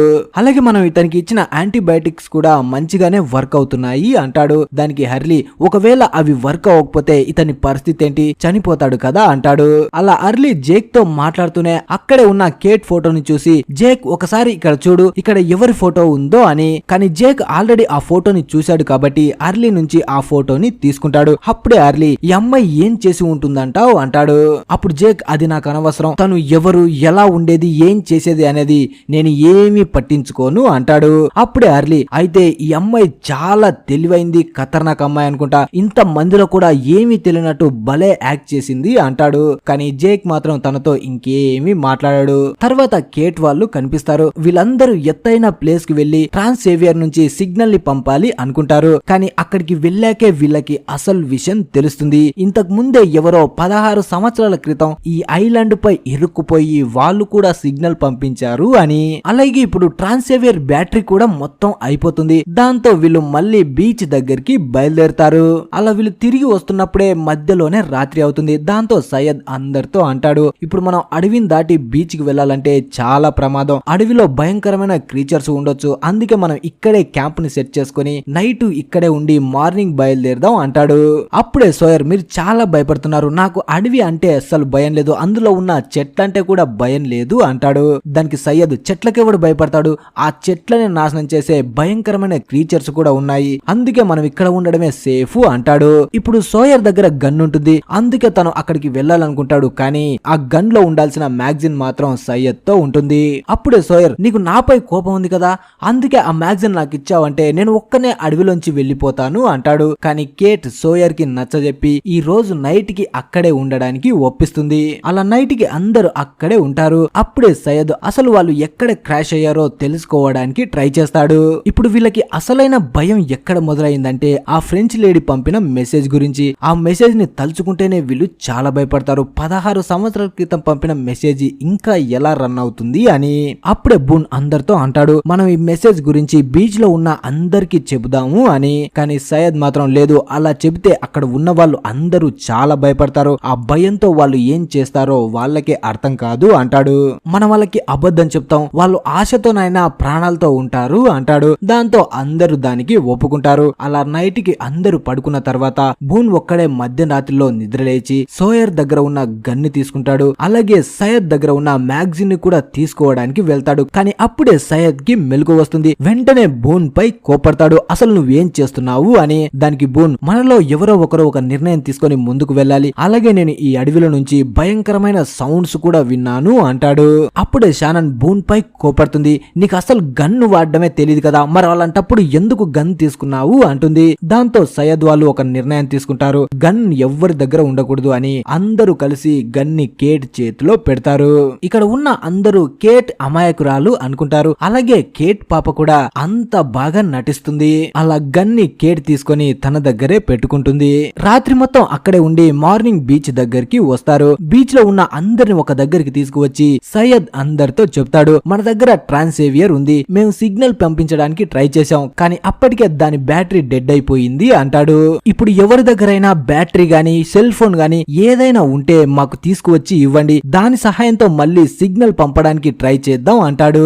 అలాగే మన దగ్గర ఉన్న ఫుడ్ వాటర్ అయిపోతున్నాయి, మనం ఇక నుంచి ఈ ఐలాండ్ లో సర్వైవ్ అవ్వాలంటే 3 గ్రూపులుగా విడిపోవాలి. ఒక్కొక్క గ్రూప్ కి ఒక లీడర్ ఉంటాడు. మొదటి గ్రూపు ఫుడ్ ని వెతకాలి, రెండో గ్రూపు వాటర్ ని వెతకాలి, ఇక మూడో గ్రూపు మనం ఉండడానికి షెల్టర్ ని తయారు చేయాలి అంటాడు. దాంతో ఇప్పుడు అక్కడ ఉన్న వాళ్ళ అందరికి కూడా భయం ఉంటుంది, బతకాలన్న ఆశ ఉంటుంది. కాబట్టి తను చెప్పినట్టే చేయడానికి ఒప్పుకుంటారు. అప్పుడే కేట్ జేక్ ని కలవడానికి వెళ్తుంది. జేక్ అనుకుంటాడు పాప తన గురించి అసలు నిజం చెబుతుంది అని, కానీ కేట్ మాత్రం తన గురించి చెప్పకుండా ట్రాన్సేవియర్ లో వీళ్ళు రిసీవ్ చేసుకున్న ఆ ఫ్రెంచ్ లేడీ మెసేజ్ గురించి చెప్తుంది. దీని గురించి అక్కడ ఉన్న ఎవ్వరికి చెప్పరు, కానీ కేట్ మాత్రం జేక్ కి చెబుతుంది. అప్పుడే జేక్ ఇంకా ఏదైనా నాకు చెప్పాలా అంటాడు, కానీ కేట్ మాత్రం ఏమీ చెప్పదు. జేక్ కూడా తనని ఏమీ అడగకుండా తనకి తెలియనట్టే ఉంటాడు. తర్వాత అర్లీ జేక్ దగ్గరికి వస్తాడు. ఇద్దరు ఒకే దగ్గర పని చేస్తూ ఉంటారు. అప్పుడే అర్లీ జేక్ తో అంటాడు తను ఏదైనా చెప్పిందా అని, కానీ జేక్ మాత్రం ఏమీ లేదు, అసలు తను ఏమీ చెప్పాల్సిన అవసరం కూడా లేదు, తన గురించి తెలుసుకోవాలని కూడా నాకు లేదు అంటాడు. దానికి అర్లీ కూడా నువ్వన్నదే కరెక్ట్, మనం దీంట్లో జోక్యం చేసుకోకపోవడమే మంచిది అంటాడు. అప్పుడే జేక్ కొన్ని యాంటీబయాటిక్స్ తీసుకురావడం కోసం ఒక ప్లేస్ కి పంపిస్తాడు అర్లీని. కానీ అర్లీ అక్కడికి వెళ్ళడానికి భయపడతాడు, ఎందుకంటే అందులో చాలా డెడ్ బాడీస్ ఉంటాయి. దాంతో జేక్ అయితే నువ్వు వేరే పని చేయి, నేను అక్కడికి వెళ్లి యాంటీబయాటిక్స్ తీసుకొస్తాను అంటాడు. అలా జేక్ ఆ ప్లేస్ కి వెళ్లి యాంటీబయాటిక్స్ వెతుకుతూ ఉన్నప్పుడే తనకి అక్కడ కొన్ని సౌండ్స్ వినిపిస్తాయి. అవి ఏంటి అని చూస్తూ ఉన్నప్పుడే తనకి అక్కడ సోయర్ కనిపిస్తాడు. నిజానికి ఇక్కడ సోయర్ తన కోసం ఫుడ్ ని కలెక్ట్ చేస్తూ ఉంటాడు, అంటే దొంగతనం చేస్తూ ఉంటాడు. అప్పుడే జేక్ ఈ చచ్చిన వాళ్ళ సామాన్ని నువ్వు ఇంటికి కూడా తీసుకువెళ్తావా అంటాడు. దానికి సోయర్ నువ్వు కళ్ళు తెరిచి చుట్టూ చూడు డాక్టర్, ఇక్కడికి ఎవ్వరూ మనని కాపాడడానికి రారు, మనం ఇక్కడే ప్రాణాలతో ఉండాలి లేదా ఇక్కడే చనిపోవాలి అంటాడు.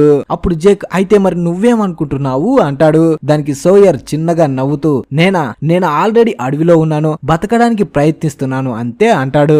తర్వాత బయట ఉన్న వాళ్ళు కనిపిస్తారు. అందరూ లగేజ్ ని ఒక దగ్గరికి తీసుకువస్తూ ఉంటారు. క్లేర్ కూడా అక్కడ ఉన్న లగేజ్ ని తీసుకువస్తూ ఉంటే తను పడుతున్న కష్టాన్ని చూసి చార్లీ తనకి హెల్ప్ చేయడానికి వస్తాడు. అప్పుడే చార్లీ క్లేర్ తో అంటాడు నీకు పుట్టబోయే బిడ్డ తండ్రి కూడా ఈ ఫ్లైట్ లోనే ఉన్నాడా అని.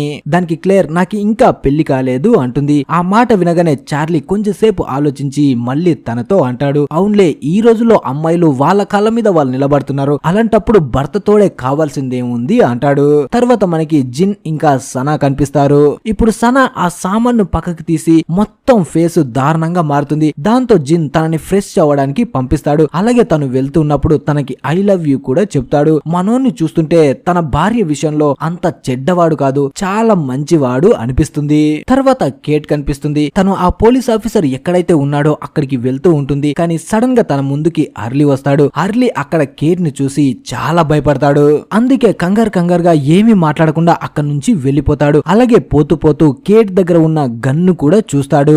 తర్వాత కేట్ ఆ పోలీస్ ఆఫీసర్ ని చూడ్డానికి టెంట్ లోపలికి వెళ్తుంది. లోపల తనని చూస్తూ ఉన్నప్పుడే సడన్ గా ఆ పోలీస్ ఆఫీసర్ కేట్ గొంతు పట్టుకొని తనని చంపబోతూ ఉంటాడు. కానీ అప్పుడే జేక్ అక్కడికి వచ్చి కేట్ ని విడిపించి ఆ పోలీస్ ఆఫీసర్ ని కూల్ చేస్తాడు. అలాగే కేట్ తో అంటాడు అసలు నువ్వు తనని ఏం చేశావు అని. దానికి కేట్ నేను ఏమీ చేయలేదురా బాబు, నేను పక్కకి వెళ్ళాను అంతే, వాడికి మెలుగు వచ్చి నా గొంతు పట్టుకొని చంపడానికి ట్రై చేస్తున్నాడు అంటుంది.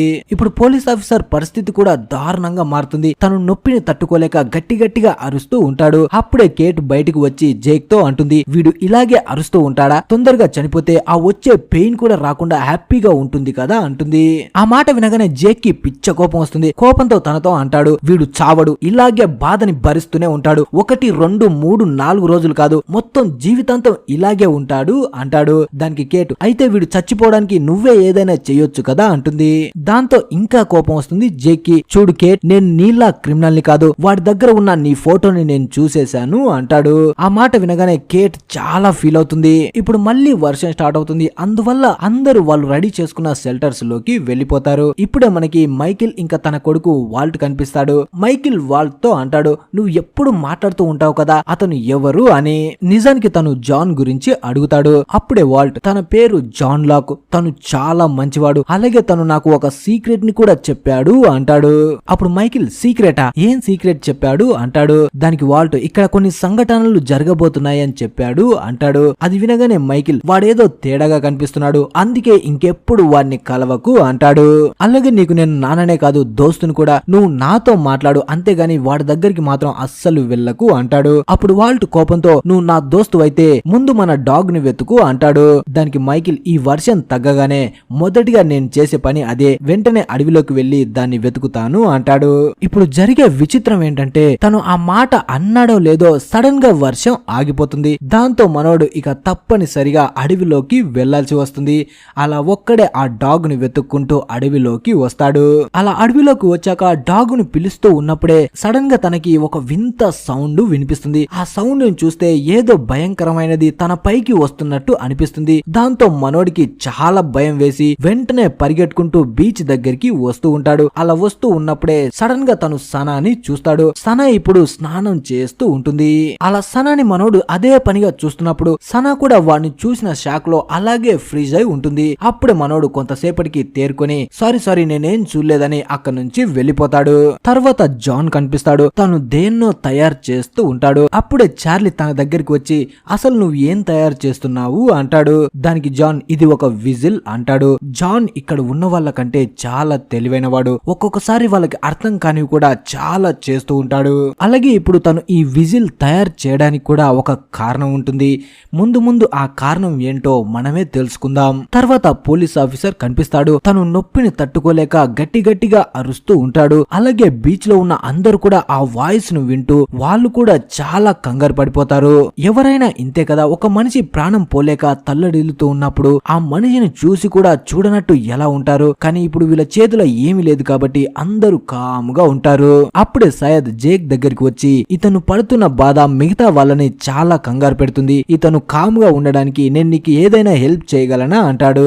దానికి జేక్, ఏమీ అవసరం లేదు, నేనే అంతా చూసుకుంటాను అంటాడు. తర్వాత కేట్ కనిపిస్తుంది. తను ఫైర్ వెలిగించుకోవడం కోసం కట్టెల్ని వేసి ఫైర్ కోసం వెతుకుతూ ఉంటుంది. అప్పుడే సోయర్ తన దగ్గరికి వచ్చి తనకి లైటర్ ఇచ్చి తనతో అంటాడు, నేను ఇక్కడికి ఎందుకు వచ్చానో తెలుసా, నీకు థ్యాంక్స్ చెప్పడానికి వచ్చాను అంటాడు.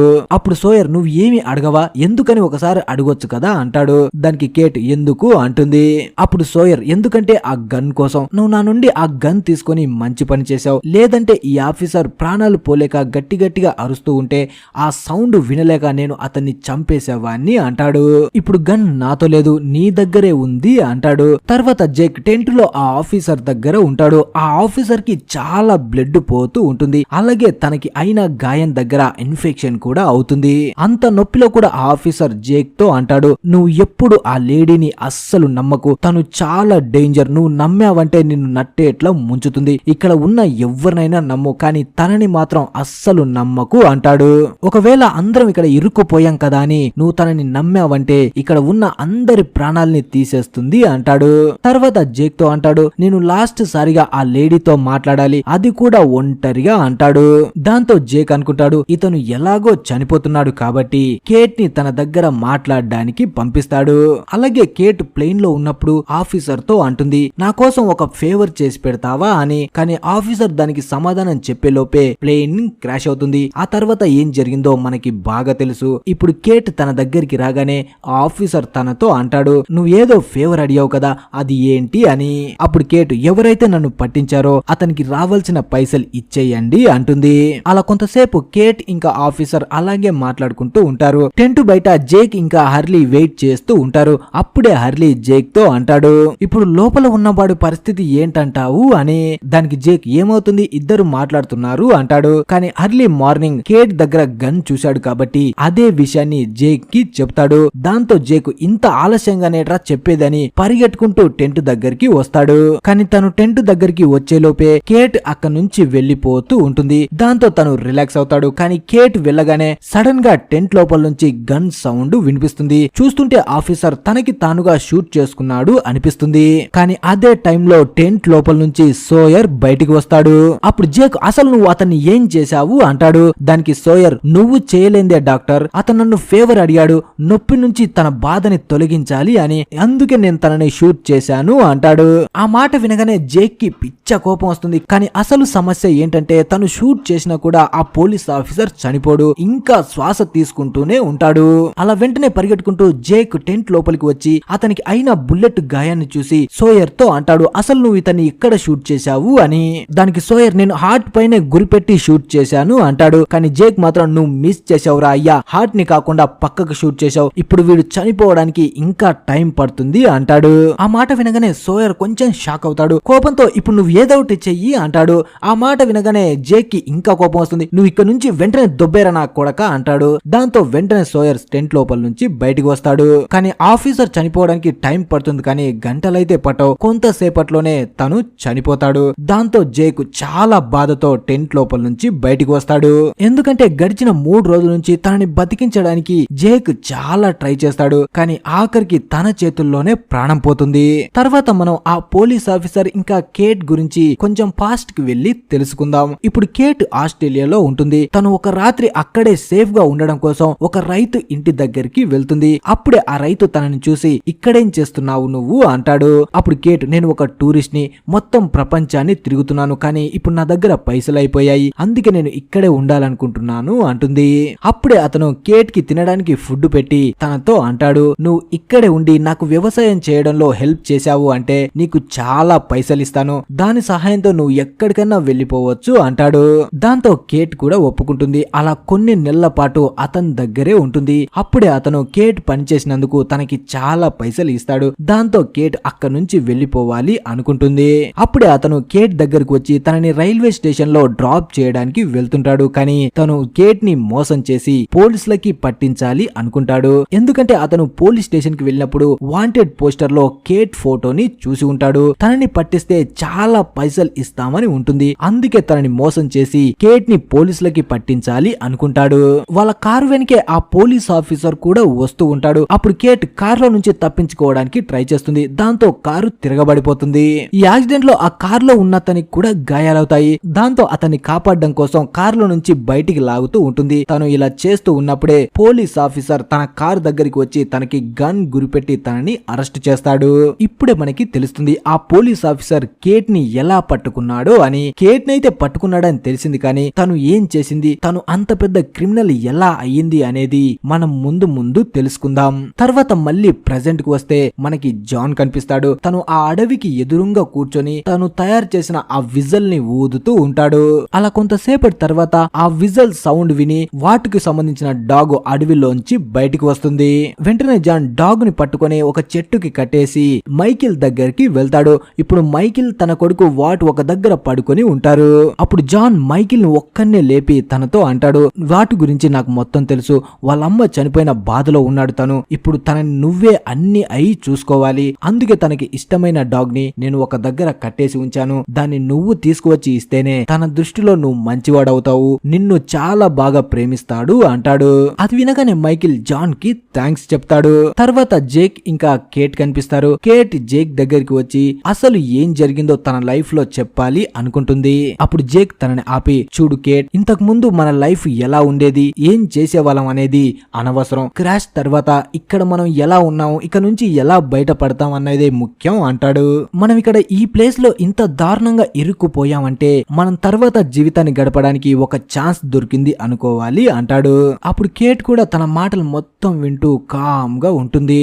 తర్వాత హర్లీ హెడ్ ఫోన్స్ పెట్టుకొని ఒక ఫీల్ గుడ్ మ్యూజిక్ ని వింటూ ఉంటాడు. ఆ మ్యూజిక్ తో పాటు బీచ్ లో ఉన్న అందరిని ఒకసారి చూపిస్తారు. ఇప్పుడు మనకి జాన్ కనిపిస్తాడు. తను ప్లేన్ క్రాష్ అయిన రోజు చుట్టూ ఉన్న అందరూ కంగారు పడిపోతూ శవాల మధ్య పరిగెడుతూ ఉంటే అప్పుడు తను కళ్ళు తెరుస్తాడు. అలా జాన్ చుట్టూ చూస్తే తనకి ఏమీ అర్థం కాదు. అసలు ఈ ప్లేస్ ఏంటి, ఇక్కడ ఏం జరుగుతుంది అన్నట్టు చూస్తూ ఉంటాడు. కానీ అవేమి పట్టించుకోకుండా జాన్ తన కాళ్ళని తాను చూసుకుంటాడు. అలా తన కాళ్ళని చిన్నగా కదుపుతూ చాలా హ్యాపీగా ఫీల్ అవుతాడు. అంటే తన పాస్ట్ లో ఏదో జరిగింది అన్నమాట. అలా చిన్న చిన్నగా ఈ కథ ముందుకు వెళ్లే కొద్దీ మధ్య మధ్యలో మనకి జాన్ కి సంబంధించిన ఫ్లాష్ బ్యాక్ ని చూస్తాం. తర్వాత మనం మళ్ళీ ప్రెసెంట్ కి వస్తే ఇప్పుడు ప్లేన్ ఈ ఐలాండ్ పై క్రాష్ అయ్యి 5 రోజులు గడిచిపోతాయి. అందువల్ల వీళ్ళందరూ ఇక ఎవరో వీళ్ళని కాపాడడానికి ఇక్కడికి వస్తారన్న హోప్ ని వదిలేసి ఇక నార్మల్ గా బతకడం స్టార్ట్ చేస్తారు. అలా రాత్రి అవ్వగానే అందరూ అందరూ పడుకునిపోతారు. కానీ ఇప్పుడు వాల్ట్ దగ్గరికి తన డాగ్ తిరిగి వచ్చింది కాబట్టి అది అడవి వైపు చూస్తూ అరుస్తూ ఉంటుంది. దాన్ని వాల్ట్ ఇంకా మైకిల్ ఎంత కంట్రోల్ చేద్దామని చూసినా కూడా అస్సలు కంట్రోల్ అవ్వదు. దాంతో ఇక ఆ అరుపులు విని పడుకున్న మిగతా వాళ్ళు కూడా నిద్రలేస్తారు. అలా అందరూ ఇది ఎందుకు ఇలా అరుస్తుంది అని చుట్టూ చూస్తూ ఉన్నప్పుడే అప్పుడే వాళ్ళకి ముందు విరిగిపోయిన ప్లేన్ భాగంలోంచి కొన్ని సౌండ్స్ వినిపిస్తాయి. ఆ సౌండ్ చూసి అందరూ చాలా భయపడతారు. ఎందుకంటే ఆ విరిగిపోయిన భాగంలో మొత్తం డెడ్ బాడీసే ఉంటాయి. ఆ డెడ్ బాడీస్ నుంచి సౌండ్ ఎలా వస్తుంది అని అప్పుడే జేక్ వచ్చి అందరితో అంటాడు. ఆ సౌండ్ ఏంటని చూస్తున్నారా? ఇంకేముంది, సోయర్ అయి ఉంటాడు. వాడికి ఎదుటి వాళ్ళ సామాన్లు దొబ్బేయడం అంటే ఇష్టం, అందుకే డెడ్ బాడీస్ దగ్గర సామాను వెతుకుతున్నాడు అంటాడు. కానీ అప్పుడే తన వెనుక నుంచి సోయర్ వచ్చి నా గురించేనా నువ్వు మాట్లాడేది అంటాడు. దాంతో వీళ్ళందరూ ఇంకా భయపడతారు. మరి సోయర్ అక్కడ లేకపోతే ఆ సౌండ్స్ ఎక్కడి నుంచి వస్తున్నాయి అని.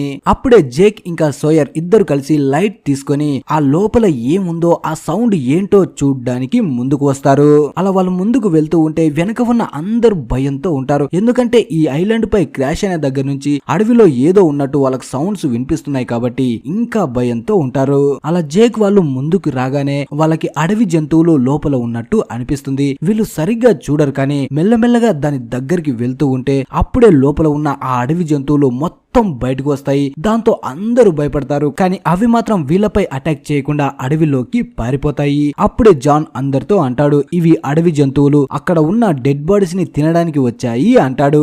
ఈ సంఘటన తర్వాత అందరూ భయంతో ఉంటారు. అప్పుడే జేక్, కేట్ ఇంకా చార్లీ ముగ్గురు ఆ డెడ్ బాడీస్ గురించి మాట్లాడుకుంటారు. అప్పుడే జేక్ వాళ్ళతో అంటాడు, మనం వెంటనే ఆ డెడ్ బాడీస్ ని తగలబెట్టేయాలి. ఇదే అందరికి మంచి జరుగుతుంది. లేదంటే ఇంకా పెద్ద భయంకరమైన క్రీచర్స్ ఇక్కడికి వచ్చి ఆ డెడ్ బాడీస్ తో పాటు మనపై కూడా అటాక్ చేయవని నమ్మకం ఏంటి అంటాడు.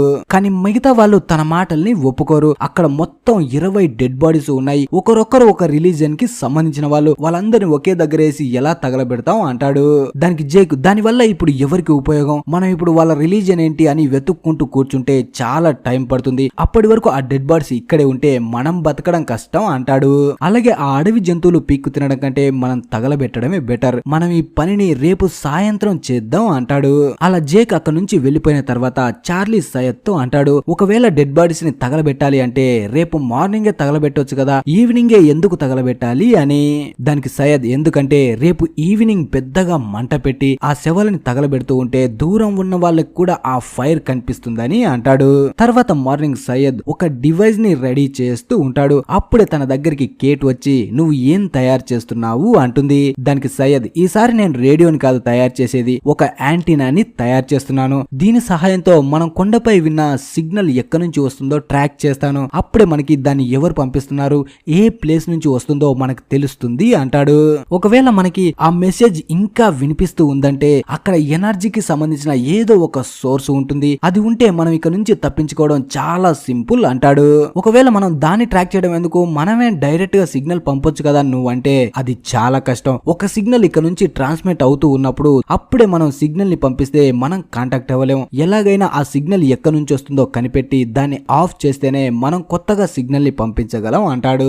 అలాగే కేట్ కూడా ఎంత తొందరగా వీలైతే అంత తొందరగా ఈ ఐలాండ్ నుంచి బయటపడాలి అనుకుంటుంది. ఎందుకంటే మనకు బాగా తెలుసు కదా తను ఒక క్రిమినల్. ఇక నుంచి బయటపడితే తను ఎక్కడికైనా పారిపోవచ్చు అనుకుంటుంది. తర్వాత అందరూ కట్టెల్ని జమ చేస్తూ ఉంటారు. ఎందుకంటే ఈ రోజు సాయంత్రం మొత్తం డెడ్ బాడీస్ ని వీళ్ళు తగలబెట్టాలి అనుకుంటారు. తర్వాత ఇక్కడ అదే టైంలో జాన్ ఒక బాక్స్ ని ఓపెన్ చేసి చాలా హ్యాపీగా ఫీల్ అవుతాడు. తర్వాత సోయర్ ఇంకా హర్లీ కనిపిస్తారు. వీళ్ళిద్దరు గొడవ పడుతూ ఉంటారు. ఎందుకంటే పీనట్స్ ఉన్న బ్యాగ్ కోసం. హర్లీ ఇది నాది అంటాడు. కానీ సోయర్ మాత్రం ఇది నాది, నేనే వెతికి దీన్ని తీసుకున్నాను అంటాడు. అలా వాళ్ళ గొడవ చూసి జేక్ వాళ్ళు అందరు వాళ్ళ దగ్గరికి వస్తారు. అప్పుడే జేక్ హర్లీతో అంటాడు, ఆ బ్యాగ్ ఏదో వాడికి వదిలేసి వేరే ఏదైనా నువ్వు తినొచ్చు కదా అని. దానికి హర్లీ, ఇంకేం తినాలి, ఇక్కడ తినడానికి ఫుడ్ ఏమీ మిగలలేదు, అంతా అయిపోయింది అంటాడు. ఆ మాట వినగానే అక్కడ ఉన్న వాళ్ళు అందరూ భయపడతారు. అప్పుడే మళ్ళీ సయ్యద్ కూడా అందరితో అంటాడు, మీరేం భయపడకండి, మనం అడవిలోకి వెళ్లి తినడానికి ఏదైనా వెతుకుదాం అని. కానీ సోయర్ మాత్రం, అబ్బా వెతుకుతావా, ఏం వెతుకుతావు అడవిలోకి వెళ్ళి, అడవిలోకి వెళ్లాలంటేనే ప్యాంట్ తడిసిపోతుంది అని అక్కడ ఉన్న ప్లెయిన్ షీట్ పై కూర్చుంటాడు. అంతలోపే గాల్లో ఒక కత్తి వచ్చి సోయర్ పక్కన దిగుతుంది. దాన్ని చూసి సోయర్ చాలా భయపడతాడు. ఎవరు ఈ కత్తిని విసిరారని వెనక్కి తిరిగి చూస్తే వెనక జాన్ నిలబడి ఉంటాడు. జాన్ భయపడకుండా అందరితో అంటాడు, మనం బతకాలంటే ఇక నుంచి వేటాడాలి వెళ్ళాలి అని. అలాగే అందరూ ఆశ్చర్యంలో ఉంటారు, మనోడి దగ్గరికి ఆ కత్తి ఎలా వచ్చింది అని. అసలు జాన్ ఇంతకీ ఎవరు అన్నట్టు చూస్తూ ఉంటారు. అప్పుడే జాన్ అందరితో అంటాడు, మనం బతకాలంటే అడవిలోకి వెళ్లి వేటాడాలి. రాత్రి చూసాం కదా, డెడ్ బాడీని తినడానికి ఆ అడవి జంతువులు వచ్చాయి. అవి పిల్లలే. మనం ఇప్పుడు అడవిలోకి వెళ్తే దగ్గరలోనే వాటి తల్లులు కూడా ఉంటాయి. వాటిని వేటాడితే మనం హ్యాపీగా బతకొచ్చు. కానీ ఇలా వేటాడడానికి నాకు ఇద్దరి హెల్ప్ కావాలి అంటాడు.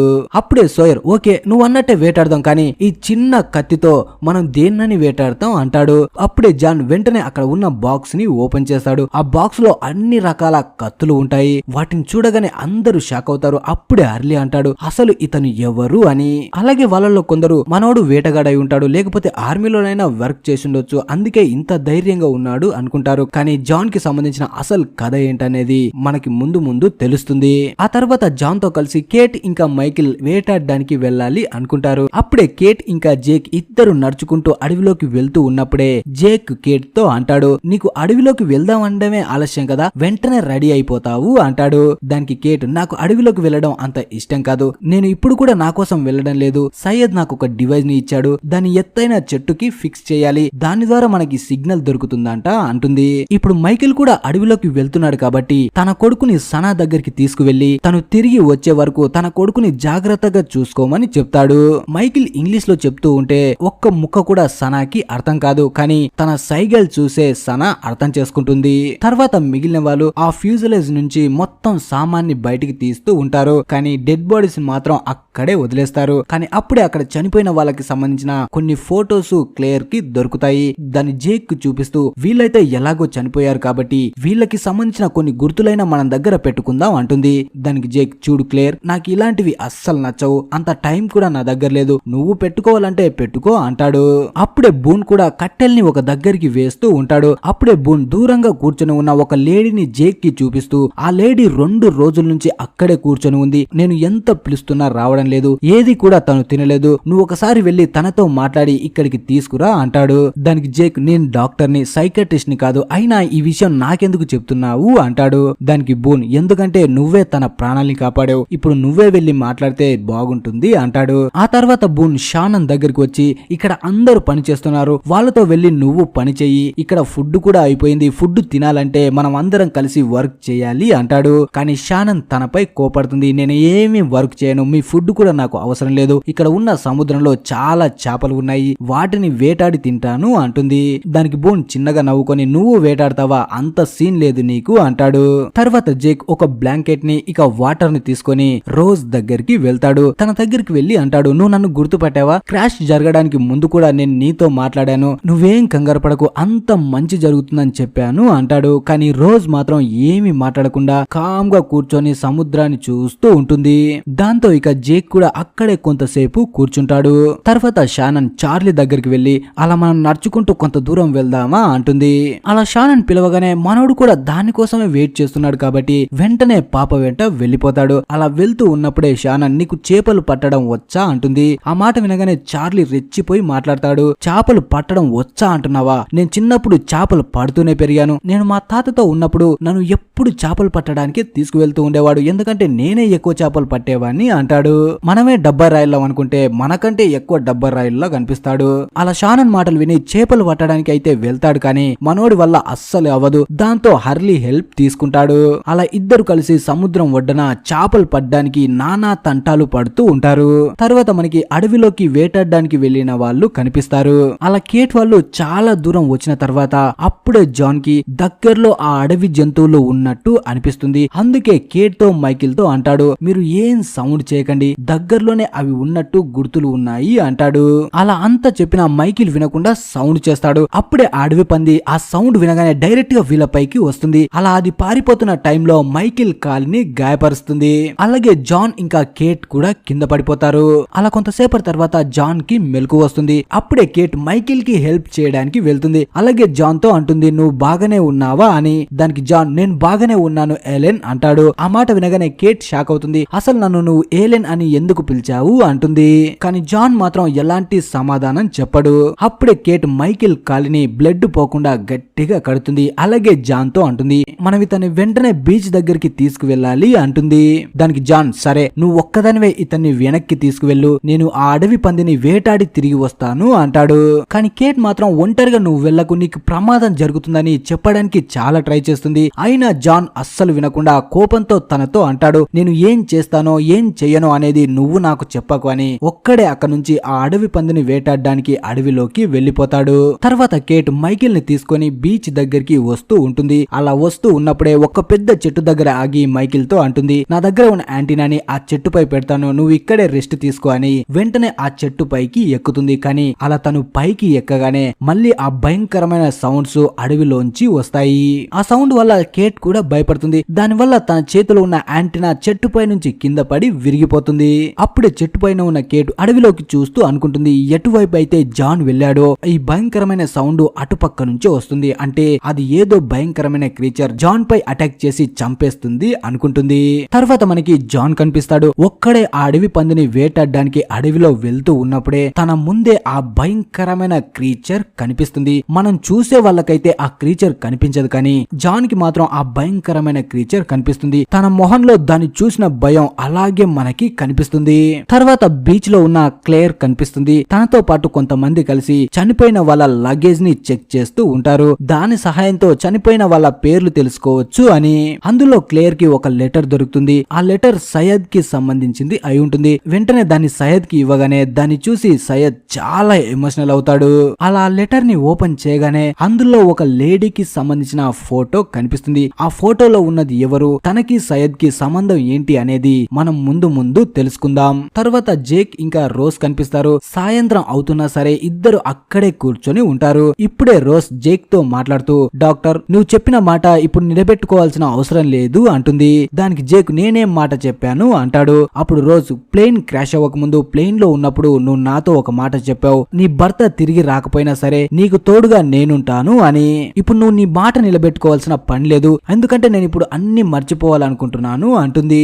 అప్పుడే జేక్ నవ్వుతూ, నేను అంత తొందరగా నిన్ను వదిలిపెట్టి వెళ్ళిపోను, కానీ నువ్వు అందరితో కలిసి ఉండాలి. ఇక్కడ ఉన్న వాళ్ళ అందరం ఎవ్వరూ కావాలని ఇక్కడ లేము, నువ్వు షాక్ లో ఉన్నావు అంటాడు.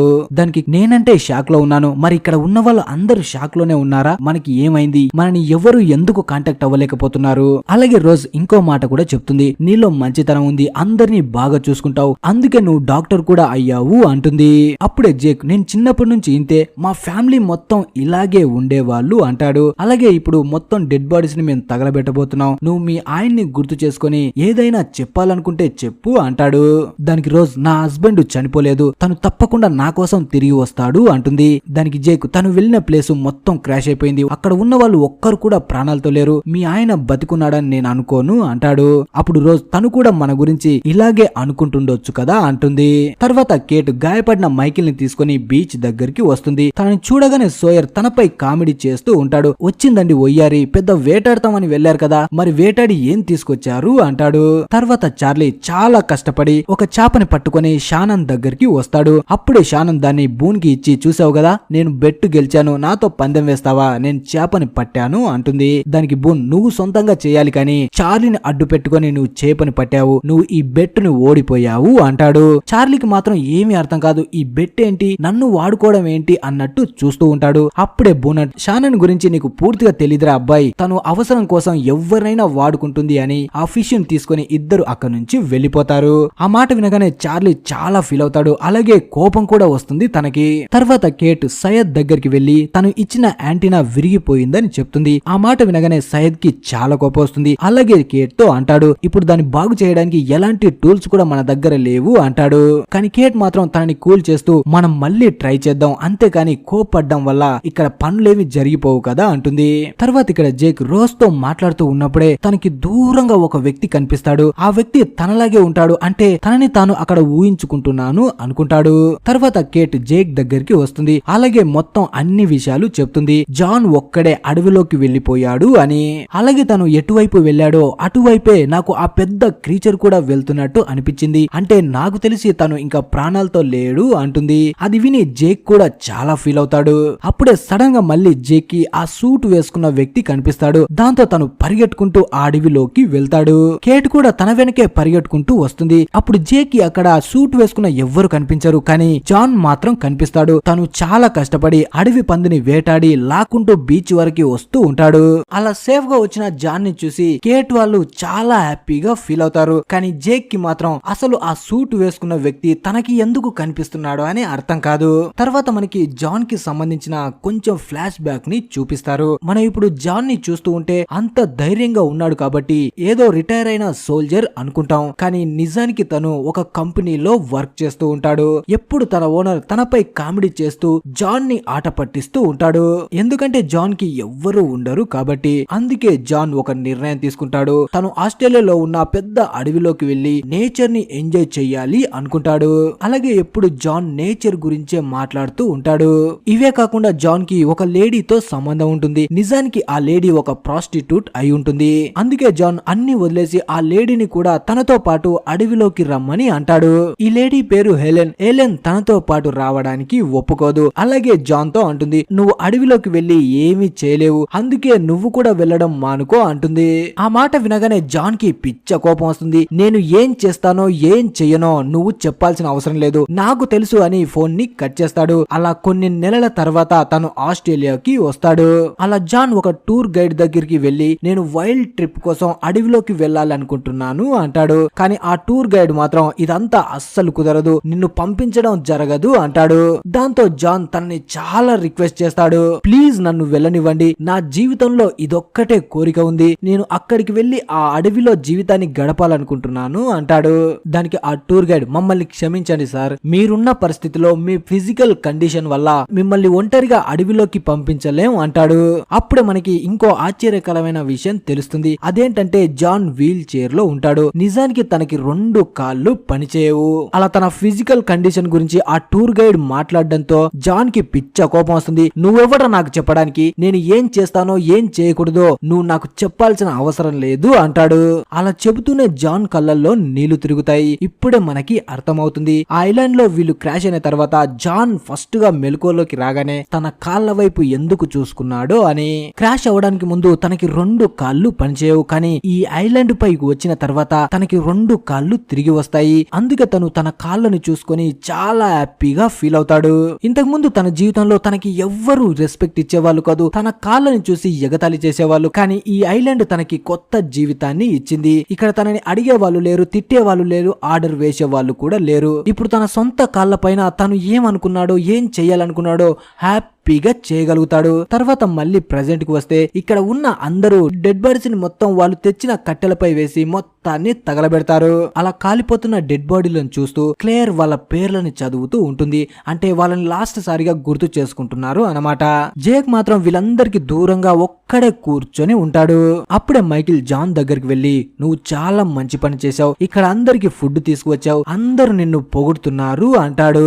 అప్పుడే జాన్ అటుపక్క దూరంగా పడి ఉన్న తన వీల్ చైర్ ని చూస్తూ చిన్నగా నవ్వుతాడు. ఇప్పుడు మనకి కింద పడిపోయి ఉన్న చిన్న కుర్రాడు కనిపిస్తాడు. ఈ కుర్రాడు ఎవరో కాదు, జేకే. తన ముందే ఒక కుర్రాన్ని కొడుతూ కనిపిస్తారు. ఆ కుర్రాడికి హెల్ప్ చేయడానికి జేక్ చాలా ట్రై చేస్తాడు. కానీ అప్పుడే అక్కడ ఉన్న కుర్రాళ్ళు, నువ్వు ఇక్కడ నుంచి వెళ్ళిపో జేక్, ఆ కుర్రాడికి నువ్వు హెల్ప్ చేయలేవు అంటారు.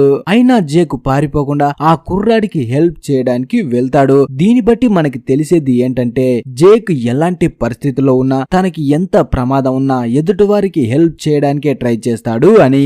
తర్వాత జేక్ వాళ్ళ నాన్న దగ్గరికి వస్తాడు. అప్పుడే వాళ్ళ నాన్న జేక్ కి అయిన గాయాన్ని చూసి, ఈ గాయం ఎలా అయ్యింది అంటాడు. దానికి జేక్, కొంతమంది నా దోస్తుని కొడుతూ ఉంటే వాని కాపాడడానికి వెళ్ళాను, అప్పుడే జరిగింది అంటాడు. జేక్ వాళ్ళ నాన్న ఒక డాక్టర్ అయి ఉంటాడు. అప్పుడే తను జేక్ తో అంటాడు, చూడు జేక్, నువ్వు ప్రతి ఒక్కరిని కాపాడలేవు, రోజు ఎంతో మంది చనిపోతున్నారు, నేను కాపాడడానికి ట్రై చేస్తున్నాను కానీ కాపాడలేకపోతాను, రోజు నా చెయ్యి రక్తంతో తడుస్తుంది, అయినా సరే నైట్ కి ఏమీ జరగనట్టు మీతో కలిసి ఫుడ్ తింటాను, నాకు ఇంత ఓపిక ధైర్యం ఎలా వచ్చింది అనుకుంటున్నావు? నేను ప్రాణాలతో బతికించిన వాళ్ళు ఎంతమంది ఉన్నారో అదే విధంగా నేను కాపాడలేక చనిపోయిన వాళ్ళు అంతే మంది ఉన్నారు, నేను ప్రతిరోజు ఒకేలాగా ఫీల్ అవుతాను, ఒక్కడి మాత్రం గుర్తుపెట్టుకో, నువ్వు హీరోవి కాదు, ప్రతి ఒక్కరిని నువ్వు కాపాడలేవు అంటాడు.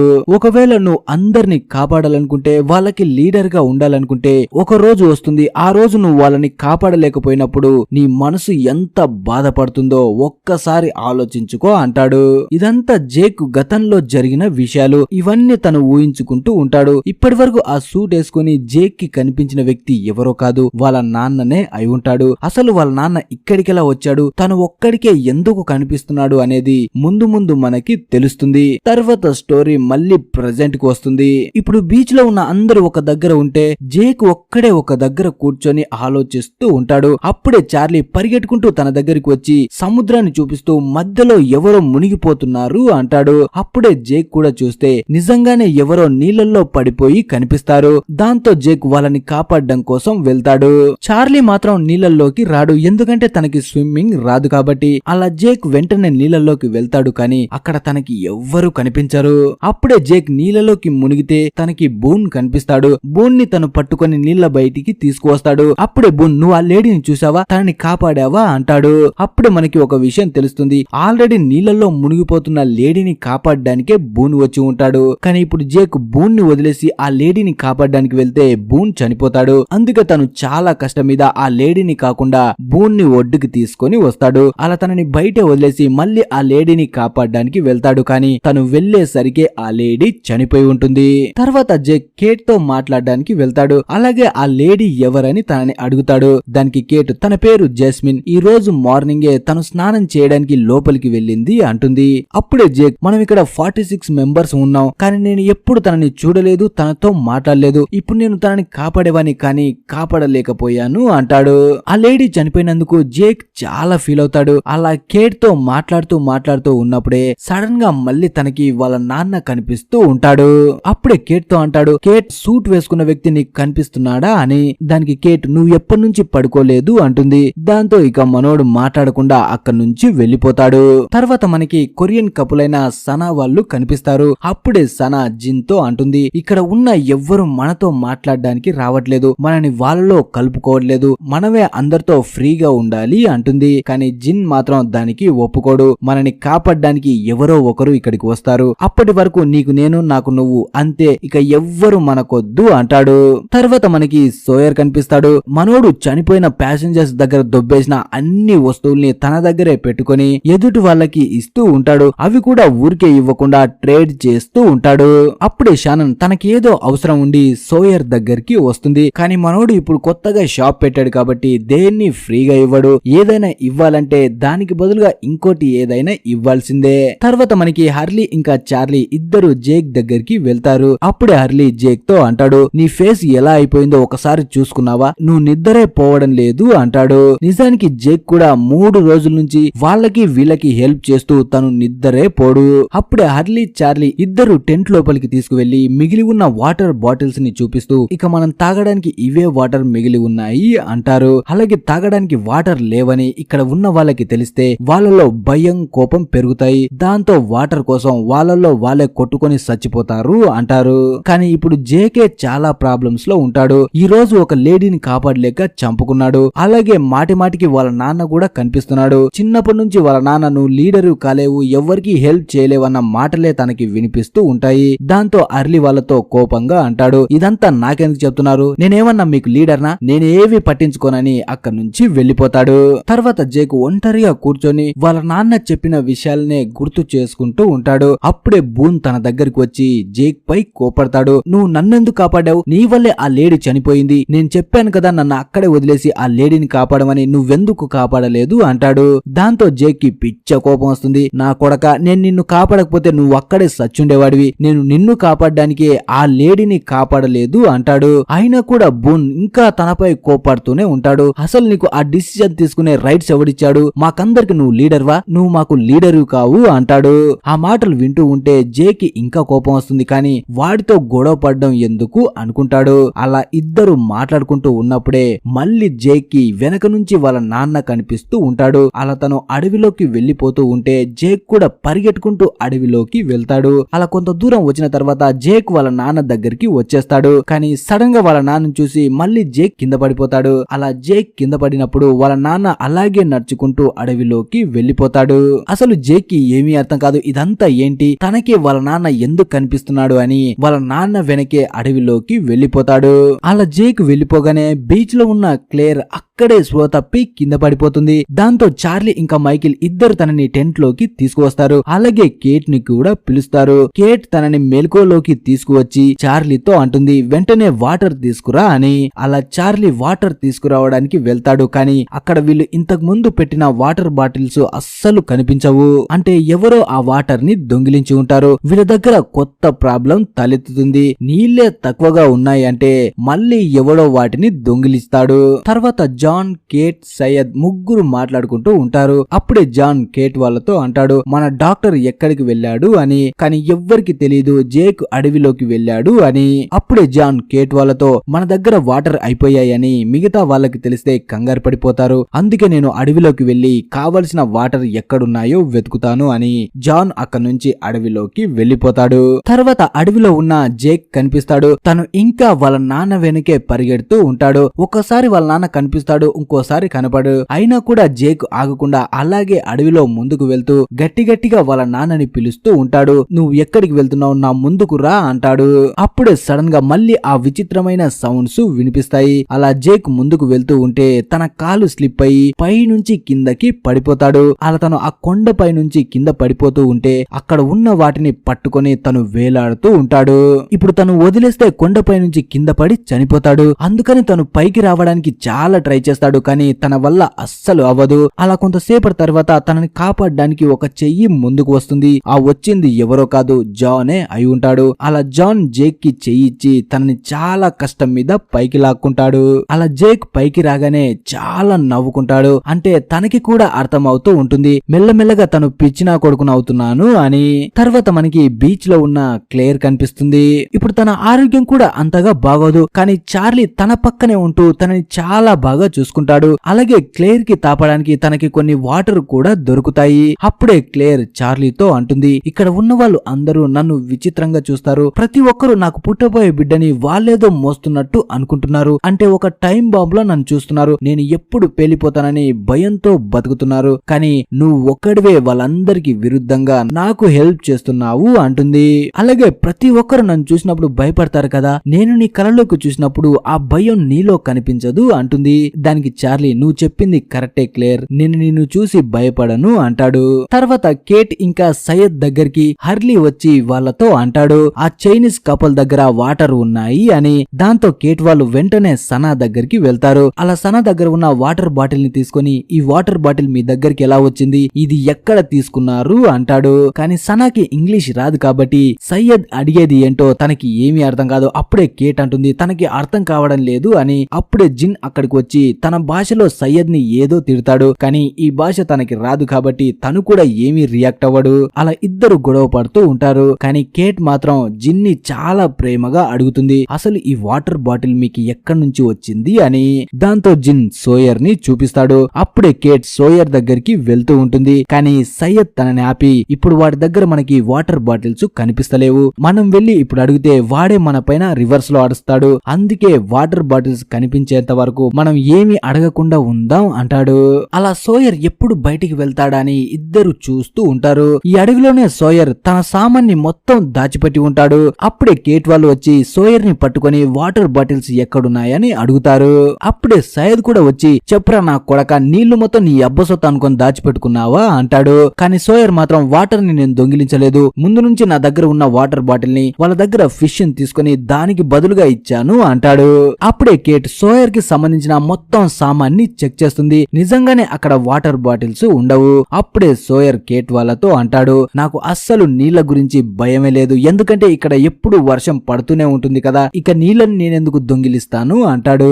దాంతో సయ్యద్ ఇంకా కేట్ కూడా అర్థం చేసుకుంటారు, వీడు వాటర్ ని దొంగిలించలేదు అని. అలా అక్కడి నుంచి వెళ్లిపోతూ ఉంటే అప్పుడే సోయర్ కేట్ ని పిలిచి తనకి పోలీస్ ఆఫీసర్ బ్యాడ్జ్ ని ఇచ్చి, నువ్వే ఈ ఐలాండ్ కి ఇప్పుడు కొత్త పోలీసువి, అందరినీ బాధ్యతగా చూసుకో అంటాడు. తర్వాత జేక్ ఇంకా జాన్ కనిపిస్తారు. జాన్ ఆకుల పైన ఉన్న వాటర్ ని బాటిల్ లోకి నింపుతూ ఉంటాడు. అప్పుడే జేక్ అంటాడు, అక్కడ ఉన్న వాళ్ళు అందరూ ఎలా ఉన్నారు అని. దానికి జాన్, బాధలో ఉన్నారు, వాళ్ళని కాపాడడానికి ఎవరైనా ఒకరు వస్తారని ఆశతో ఉన్నారు అంటాడు. అలాగే ఇప్పుడు వాళ్ళకి ఒక ధైర్యం కావాలి, ఆ ధైర్యం నువ్వే అవ్వాలి అంటాడు. కానీ జేక్ మాత్రం, నేను వాళ్ళకి లీడర్ గా ఉండలేను, నాకు అలాంటి పనులు అస్సలు సెట్ అవ్వవు అంటాడు. అప్పుడు జాన్, కానీ అందరూ నిన్ను అలాగే అనుకుంటున్నారు. దానికి జేక్, నాకు అర్థం కావడం లేదు, వాళ్ళని ఇక్కడ నుంచి ఎలా బయటపడేయాలని నాకు ఏమీ తెలియదు అంటాడు. అప్పుడు జాన్, ఒక్కటి చెప్పు జేక్, నువ్వు ఇప్పుడు అడవిలో ఎందుకున్నావు అంటాడు. దానికి జేక్, నేను ఒకరిని ఫాలో అవుతూ అడవిలోకి వచ్చాను. ఈ విషయం ఎవరికన్నా చెప్తే ఎవ్వరు నమ్మరు, ఇదేదో ఫ్యాంటసీ మూవీ కథ చెప్తున్నాను అనుకుంటారు, కానీ నేను నిజంగానే ఒకరిని ఫాలో చేస్తూ అడవిలోకి వచ్చాను. తన దగ్గరికి ఎప్పుడైతే వెళ్తానో అక్కడ నాకు ఎవ్వరు కనిపించరు అంటాడు. దానికి జాన్, నువ్వు ఒక డాక్టర్వి, ఒక డాక్టర్ గా ఇదంతా చూస్తుంటే నీకు ఏమనిపిస్తుంది అంటాడు. అప్పుడు జేక్, నేను 3 రోజుల నుంచి నిద్రపోలేదు, నేను బాగా టైర్డ్ అయిపోయాను, అందువల్ల నాకు ఇలాంటి ఎల్యూజినేషన్స్ వస్తున్నాయేమో అంటాడు. అప్పుడు జాన్, నువ్వు అనుకున్నదే కరెక్ట్ అనుకుందాం, కానీ దీనికి ఇంకో ఎక్స్ప్లెనేషన్ నేనిస్తాను. ఇప్పటి వరకు నువ్వు చూసిందంతా నిజమే అనుకో, అప్పుడు ఎలా ఉంటుందో ఆలోచించు. ఈ ప్లేసే ఒక మిస్టరీ, ఇక్కడికి వచ్చిన తర్వాత చాలా విషయాలు జరుగుతున్నాయి, ఇక్కడ ఏదైతే జరుగుతుందో ప్రతి దానికి ఒక కారణం ఉంది అంటాడు. దానికి జేక్ నవ్వుతూ, ఇదంతా నిజం కాదు అంటాడు. అయినా సరే జాన్ తనతో మాట్లాడుతూ, నువ్వు నమ్మాలి జేక్, నేను ఇక్కడికి వచ్చిన తర్వాత ఒక అద్భుతాన్ని చూశాను, ఆ అద్భుతం నాకు ఎంతో నచ్చింది, అలాగే నేనే కాదు ఇక్కడ ఉన్న ప్రతి ఒక్కరూ చూశారు, కానీ వాళ్ళు బయటికి చెప్పడానికి భయపడుతున్నారు అంటాడు.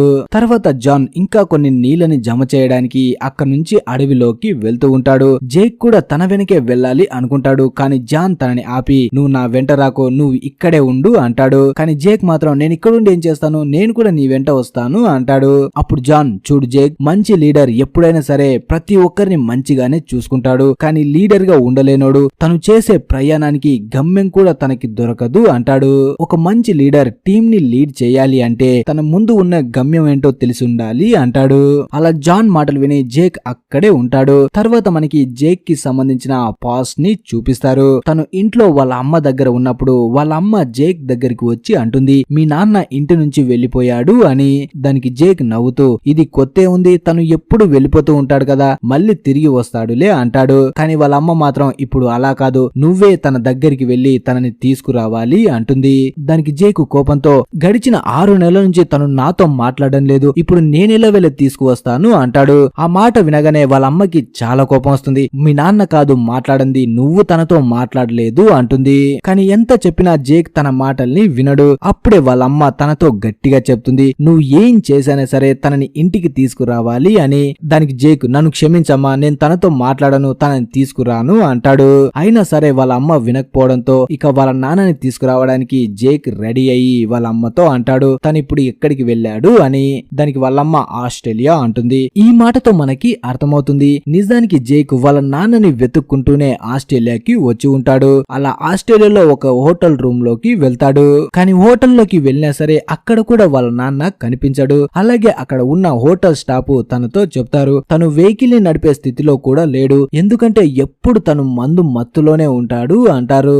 అలా ఆస్ట్రేలియాలో జేక్ వాళ్ళ నాన్న కోసం చాలా వెతుకుతాడు. కానీ కొన్ని రోజుల తర్వాత తనకి తెలుస్తుంది, వాళ్ళ నాన్న ఇక ఈ లోకంలో లేడు అని. దాంతో జేక్ మార్చురీలో ఉన్న వాళ్ళ నాన్న డెడ్ బాడీని చూడ్డానికి వెళ్తాడు. అలా చనిపోయిన వాళ్ళ నాన్నని చూసి జేక్ చాలా ఏడుస్తాడు. తర్వాత జేక్ వాళ్ళ నాన్న డెడ్ బాడీని తిరిగి ఎలాగైనా సరే ఇంటికి తీసుకువెళ్ళాలి అనుకుంటాడు. అలా ఎయిర్పోర్ట్ దగ్గరికి తీసుకువస్తాడు, కానీ అక్కడ లోపలికి అలో చేయరు. దాంతో జేక్ ఎయిర్పోర్ట్ సిబ్బందిని చాలా రిక్వెస్ట్ చేస్తాడు. అలా కొంతసేపటి తర్వాత వాళ్ళు కూడా ఆ డెడ్ బాడీని తీసుకువెళ్ళడానికి ఒప్పుకుంటారు. ఇక తర్వాత నుంచి ఏం జరిగిందో మనకి బాగా తెలుసు. వాళ్ళ నాన్న డెడ్ బాడీని తీసుకొని జేక్ ప్లేన్ లో వస్తూ ఉన్నప్పుడే ప్లేన్ క్రాష్ అవుతుంది. అందుకే ఈ ఐలాండ్ పై కూడా వాళ్ళ నాన్న తనకి మాటి మాటికి కనిపిస్తూ ఉంటాడు. వాళ్ళ నాన్న ఇంతకు ముందే చనిపోయాడు, కానీ ఈ ఐలాండే ఒక మిస్టీరియస్ కదా, ఇక్కడ ఉన్న వాళ్ళకి ఏదేదో జరుగుతుంది కాబట్టి వాళ్ళ నాన్న కూడా మళ్ళీ బతికి ఉండొచ్చు, అది ఏంటో అనేది ముందు ముందు తెలుసుకుందాం. అలా జేక్ అడవిలో ఉన్నప్పుడే రాత్రి కూడా అవుతుంది. దాంతో తనకి మళ్ళీ ఒక వాయిస్ వినిపిస్తుంది. ఆ వాయిస్ ను ఫాలో చేస్తూ తను ఒక గుహలోకి వస్తాడు. ఈ గుహలో చాలా సామాన్ పడి ఉంటాయి, అలాగే తాగడానికి మంచినీళ్లు కూడా ఉంటాయి. అలాగే ప్లేన్ కి సంబంధించిన ఒక భాగం కూడా అక్కడే పడిపోయి ఉంటుంది. అలా మొత్తం చూస్తూ ఉన్నప్పుడే తనకి సడన్ గా వాళ్ళ నాన్న డెడ్ బాడీ ఉంచిన బాక్స్ కూడా అక్కడే కనిపిస్తుంది. అలా జేక్ వెంటనే ఆ బాక్స్ దగ్గరికి వెళ్లి ఆ బాక్స్ ని ఓపెన్ చేస్తాడు. అందులో డెడ్ బాడీ అస్సలు ఉండదు. దాంతో జేక్ చాలా ఏడుస్తాడు. కొంతసేపట్లోనే తనకి కోపం కూడా వస్తుంది. ఆ కోపంలోనే ఆ బాక్స్ ని మొత్తం మొత్తం పగలగొడతాడు.